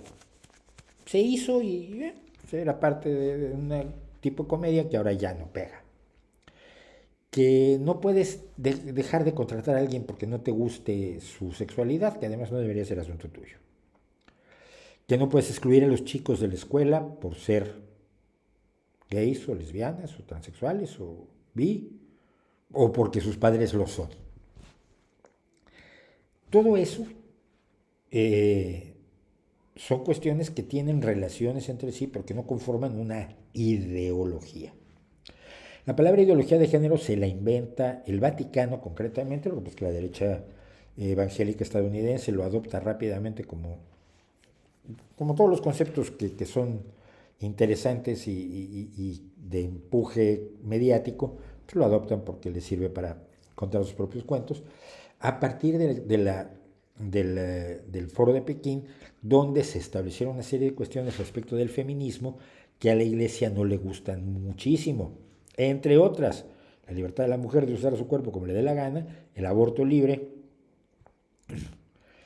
y la igualdad en todos los sentidos, contrario a lo que dice la Iglesia, que si uno va a los textos bíblicos y a los textos eclesiásticos postbíblicos, la mujer debe ser obediente al hombre, debe estar supeditada al hombre, o el matrimonio debe tener por único objeto la procreación, cosa que muchas personas casadas te dirán, pues no, pero en fin.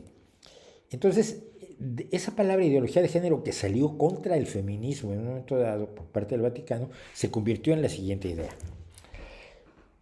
Toda la izquierda, por lo visto no incluye a Castillo, el marxista presidente del Perú, toda la izquierda está luchando por destruir a la familia católica, que es la base de toda la sociedad. Y para destruirla está tratando de que se reconozca el matrimonio igualitario. Sí, se reconoce el matrimonio igualitario. Porcentualmente es tan pequeño que no afecta a la familia, que la mayoría de las familias siguen siendo normales y corrientes, aunque no sean católicas, como la mía, ¿no? Y están promoviendo la homosexualidad en la escuela. A ver, espérate. Estamos promoviendo que se considere que la homosexualidad es normal. No, lo que quieren es que los niños se vuelvan homosexuales y vestirlos de niñas. No, eso no está pasando en ningún lado. Y si está pasando en algún lado es un chiflado. Pero no hay un complot mundial para que todos los niños se vuelvan gay y todas las niñas se vuelvan lesbianas. Primero, por una cosa que cualquiera sabe. Tú no puedes volver a nadie homosexual si es heterosexual, si nació heterosexual. Y no puedes volver heterosexual a nadie si nació homosexual. Entonces esa idea de que en la escuela vas a poder lograr esta magia de transmutar a un pequeño ser heterosexual en un pequeño ser homosexual es absolutamente fantasiosa y separada de la realidad. Cualquiera que lo intente no solo está haciendo ideología, está haciendo estupidez. Es tan estúpido como los que dicen que te curan la homosexualidad y te convierten en heterosexual. La mayoría de los propios promotores de eso acaban confesando que no es posible. Entonces, todo aquello de toda la sociedad se va a convertir en una sociedad donde todas las mujeres abortan y todos los matrimonios son entre personas del mismo sexo y se va a convencer a todos los niños de que sean homosexuales y se va a destruir la familia, simplemente no está ocurriendo y no es la agenda de nadie en concreto, salvo que fuera de algún grupo muy, muy, muy pequeño, pero entonces no es una amenaza para toda la sociedad. Es crear una conspiración para defender tu posición de privilegio, tu posición hegemónica en la sociedad y sobre todo en un momento en que la posición hegemónica de las iglesias está en caída libre en las sociedades opulentas. Entonces no existe la ideología de género, existen un montón de cosas que se han metido juntos en la ideología de género, exagerándola, multiplicándola y llevándola a niveles ridículos para ver si logran impresionar a la gente para que rechacen, pero no para que rechacen la idea de vamos a hacer homosexuales a todos los niños en el kindergarten, cosa que si se pudiera hacer yo también estaría en contra, sino para que rechacen a los homosexuales. ¿Me entiendes? Se utiliza la amenaza de lo que no existe para recrear y mantener el rechazo que la Biblia dice que se debe tener hacia los homosexuales. Si finalmente no es nada más que recauchutar el tema bíblico, disfrazándolo de otros miedos. Es lo que hoy llaman marxismo cultural y que antes era el bolchevismo judío que persiguieron los nazis. Es exactamente el mismo tipo de acusaciones ridículas. Entonces, no creo que haya ni siquiera evidencia irrefutable de que exista y no existe. Y luego, ¿qué opina del sistema voucher? No lo conozco a fondo, pero usar dinero público para pagar las escuelas privadas no me parece correcto porque nuevamente, como hemos dicho siempre, cuando haces ese tipo de operaciones, parte del dinero es para pagar el mantenimiento de la escuela, parte del dinero es para los profesores, parte del dinero es para materiales escolares, parte del dinero es para pagar los administrativos y parte del dinero es para los beneficios y utilidades que tiene la Junta de Accionistas. y el dinero del Estado, dentro de lo posible, no debe dedicarse a enriquecer accionistas de empresas privadas. Es fundamentalmente lo que digo. Si de izquierda y derecha se va a tener que quedar para la semana próxima. Existe la idea de que debemos buscar dice, no me acuerdo quién lo dice, Duan Fernández. Existe la idea de que debemos buscar nuestra pasión, nuestra vocación, en definitiva, para lo que vinimos a este mundo. ¿No crees que esa idea va en contra de la misma naturaleza del ser humano? ¿No somos todos, aunque en menos medida, como Leonardo da Vinci? A ver, aquí tenemos muchos problemas. Primero, no vinimos a nada. Lo que vamos a hacer, madre mía, se me va a caer el techo. Lo que vamos a hacer como seres humanos lo vamos decidiendo, se va conformando a lo largo de nuestra vida. Pero no está prescrito, no está predestinado hasta donde sabemos. Entonces creemos que tenemos libre albedrío, como hablábamos la vez pasada. ¿Debemos buscar nuestra pasión o somos, como Leonardo da Vinci, quiero pensar que lo dices, en el sentido de tener múltiples pasiones, múltiples intereses? No, yo creo que hay una gradación allí absolutamente diversa. Hay gente que encuentra su pasión muy joven y la sigue toda su vida, y la sigue hasta convertirla en la esencia misma de su existencia. Pienso en dos niños prodigios, Yitzhak Perlman en el violín y Yo-Yo Ma en el violonchelo. Eran muy niños cuando se entraron al mundo de su música. Y hoy que son hombres, Yo-Yo Ma tiene mi edad y Yitzhak Perlman debe tener 10 años más, cuando mucho, poco menos, y han vivido entregados a su pasión musical. Y Yitzhak Perlman es el mejor violinista que hay en el mundo y Yo-Yo Ma es el mejor chelista que hay en el mundo. Y no hay discusión, ellos encontraron su pasión. Yo nunca la encontré, yo siempre fui culo de mal asiento. Yo siempre fui picando por aquí y por acá, me aburro muy fácil. Cuando algo me aburre, huyo de lo que me aburre, voy buscando otra cosa que no me aburre. Que esto es lo que le pasaba un poco a Leonardo da Vinci, ¿no? Si tú lees las notas de Leonardo da Vinci, son extremadamente interesantes. Vamos a seguir unos 15 minutos, ¿ok? Si lees las notas de Leonardo da Vinci, hay cuestiones maravillosas, porque él de pronto te escribe el índice del maravilloso libro sobre la pintura que va a escribir, donde está todo lo que hay que saber sobre pintura, pero todo lo que hay que saber desde cómo mezclar los pigmentos y preparar las superficies donde vas a pintar, hasta los principios de la composición y los principios del color y todo lo que él sabe de pintura y que te lo voy a explicar en ese libro. Y el índice es esplendoroso. Nunca lo escribió, se distrajo con otra cosa. La Gioconda tardó años en pintarla. Por andar experimentando, la última escena es un desastre. Conocemos las reproducciones porque el experimento que hizo allí para mejorar la pintura al fresco pues resultó un desastre. Se apasionaba por una cosa, le llevaba hasta cierto límite, se hartaba y se pasaba a otra cosa. Y esto lo ves, nuevamente te lo digo, en sus notas. Hay gente así. Hay gente que por otro lado es sucesiva, dedica unos años de su vida a una cosa y luego de pronto cambia, y dedica otros tantos años de su vida a otra cosa y luego cambia. Y yo creo que todas son válidas. Pero lo primero, y a mí me pasa, lo relato porque lo comentábamos el otro día, ya quito esto, con mi hijo. Yo quiero que pruebe todo. Quiere hacer surf, que haga surf. Quiere hacer pádel, que haga pádel. Quiere hacer baloncesto, que es su deporte principal, que haga baloncesto. Quiere hacer natación, que haga natación. Patinaje. Si no hace ninguna de esas cosas, por lo menos ya sabe que no le gustan. Si encuentra alguna de ellas que le apasione tanto como para dedicarse, por lo menos de momento a ella, pues qué bueno. Cuando encuentras tu pasión, es bueno. Y a la larga encuentras a qué te quieres dedicar, por lo menos de momento. Yo siempre pensé que si hubiera tenido las facilidades necesarias a mi alrededor, de las cuales carecí, me habría acabado dedicando a la música, aunque quizás no como intérprete de tocar lo mismo todas las noches, ya lo he dicho, pero finalmente a estas alturas de mi vida, que ya llevo quemada buena parte del tanque de gasolina, lo que más me apasiona sigue siendo la música. Lo que más me interesa sigue siendo la música, de aquello de lo que sigo queriendo aprender y aprendo todos los días viendo teóricos musicales y oyendo y leyendo, pues es la música. Entonces, yo creo que vale todo. Eh, Algunos somos Leonardo da Vinci, otros somos Miguel Ángel, que sabe que lo que quería hacer en la vida era escultor. Luego llega Alejandro VI y le dice, no, píntame este techo. No quiero, soy escultor, soy el Papa y te lo ordeno. Mierda. Entonces pintó el techo.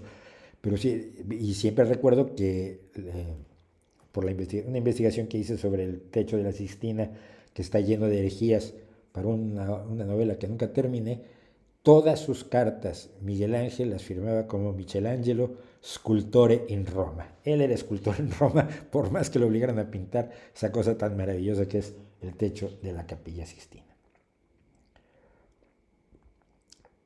¿Crees que existe cierta discriminación y estigma hacia los ateos aún, en especial en las zonas más conservadoras tanto de América como de Europa? Me pregunta Edgar Kashmir. La respuesta es, y en las zonas más progresistas también. Tú tratas de ganar elecciones diciendo que eres ateo en Polonia, en Checoslovaquia, en Alemania, en Francia. En Francia quizás sea un poco más fácil, pero no estoy tan seguro últimamente. En Italia, soy ateo y quiero ser vuestro primer ministro. Vas de culo.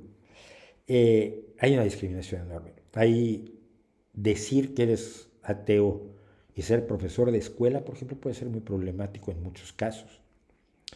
Decir que eres ateo y que vas a ser el entrenador de un equipo deportivo, sobre todo de niños, va a ser problemático. Participar en ciertas empresas cuyos jefes, cuyos dueños, cuyos líderes, cuyos presidentes, cuyos accionistas son enormemente religiosos, puede ser un problema grave. Yo creo que la discriminación sigue existiendo y quizás no la combatimos tanto como debiéramos porque estamos enfrentados a casos donde ser ateo te puede costar la vida o la libertad o latigazos, como les pasa a los muchos ateos pakistaníes que fueron asesinados en los últimos años, a Raif Badawi en Arabia Saudita y en muchos otros lugares donde los ateos están perseguidos, encarcelados, torturados y condenados a muerte. Entonces, ante ese panorama también ponerte a llorar a ti, porque me ven muy feo porque soy ateo y me dicen cosas feas en los comentarios de mi canal de YouTube, como me pasa a mí. Satanista, asqueroso, repugnante, te vas a ir al infierno, todos los días me lo dicen. Pues ponerse a llorar por eso también se consideraría, creo que sería un poco infantil, un poco insensible, un poco innecesario. Pero sí, creo que hay una gran discriminación hacia los ateos aún en especial.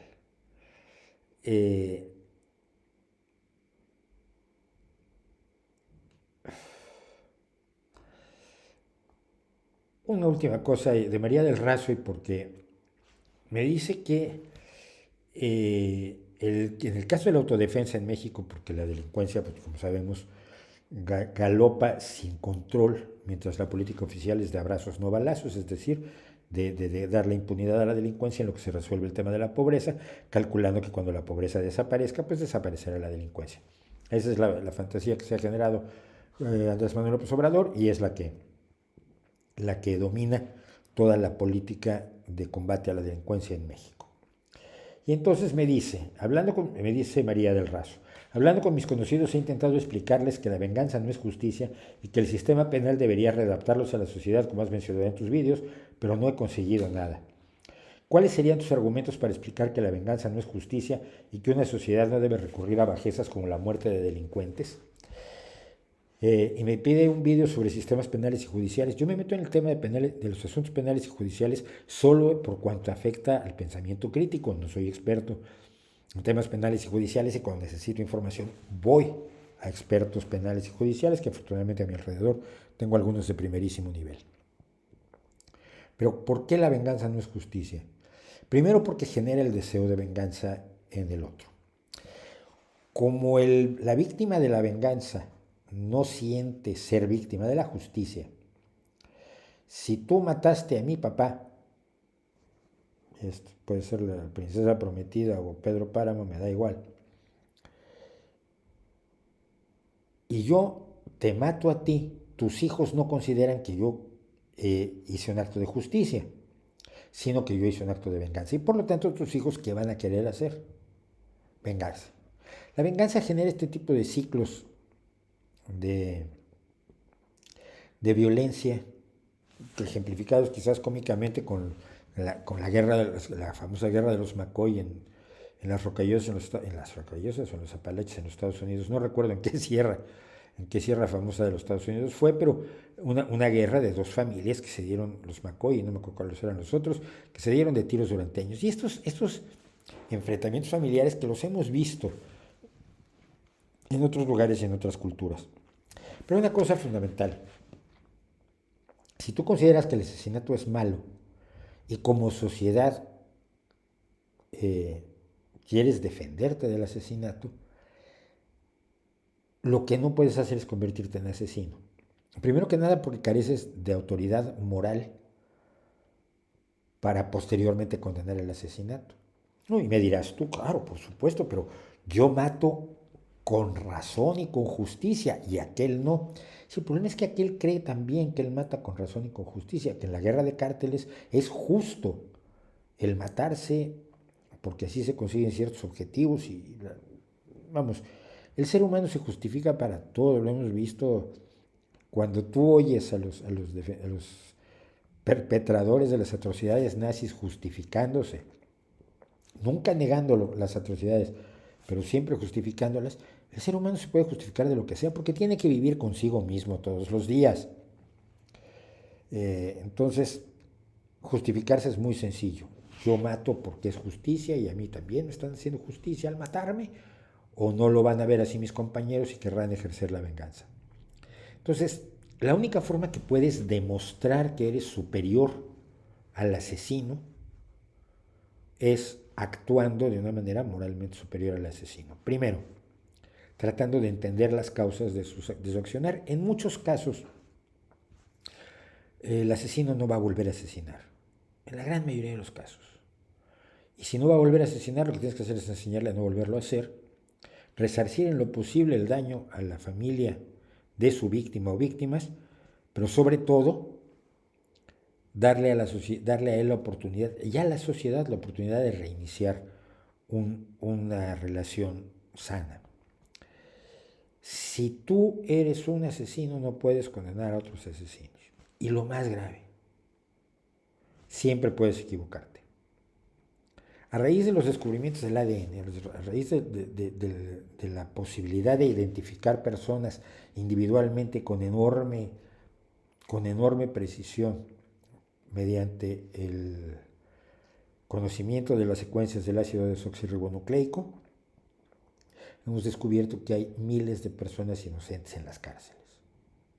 Miles de personas a las que se acusó y se condenó con enorme cantidad de pruebas y con el testimonio de personas que estaban seguros que los vieron cometiendo los más horribles actos. Y hoy sabemos que no eran ellos, que fueron otros. Y eventualmente van apareciendo los verdaderos culpables. ¿Qué te dice de una sociedad el hecho de que esté dispuesta a matar a alguien sin estar seguro de que fue el culpable? Y puede estar seguro en algún caso, un tipo que confiesa todo lo que quieras que confiese, un Ted Bundy, que confesó por lo menos una parte, una proporción probablemente pequeña de las atrocidades brutales que cometió. No, lo matas a él pero puedes matar a un inocente con igual facilidad. Y para eso no hay vuelta atrás.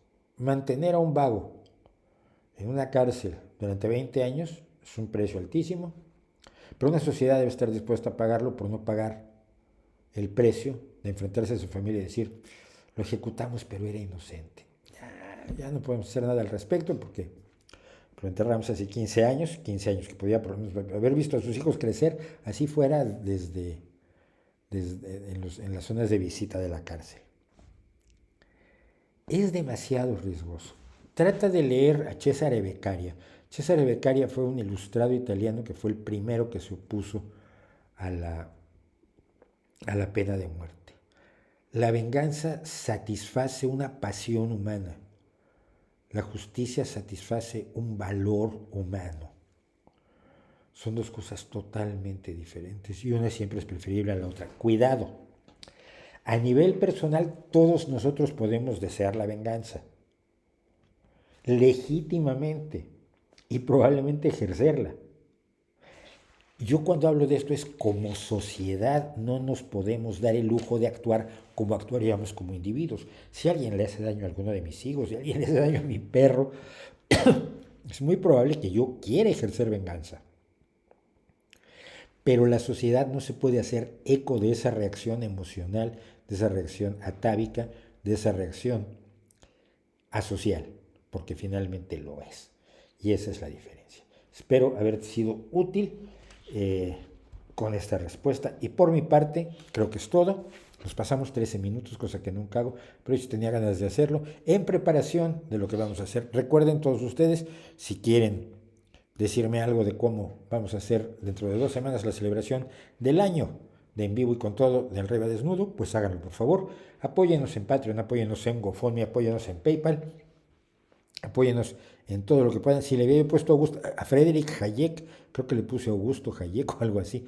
Y bueno, si quedó algo interesante después de esto de Friedrich Hayek en el chat, si alguien puede capturarlo, se los voy a dar las gracias. La ignorancia mata, es un hecho real, es una verdad lamentable. La ignorancia mata y lo peor del asunto es que también el conocimiento salva, aunque no lo crean los negacionistas de las vacunas. Nos vemos la próxima semana. Muchísimas gracias por su compañía. Muchísimas gracias a los 193 que están ahora, a los que han pasado por aquí, a los que ya se fueron y a los que vendrán. No olvide recomendarnos. Nos vemos.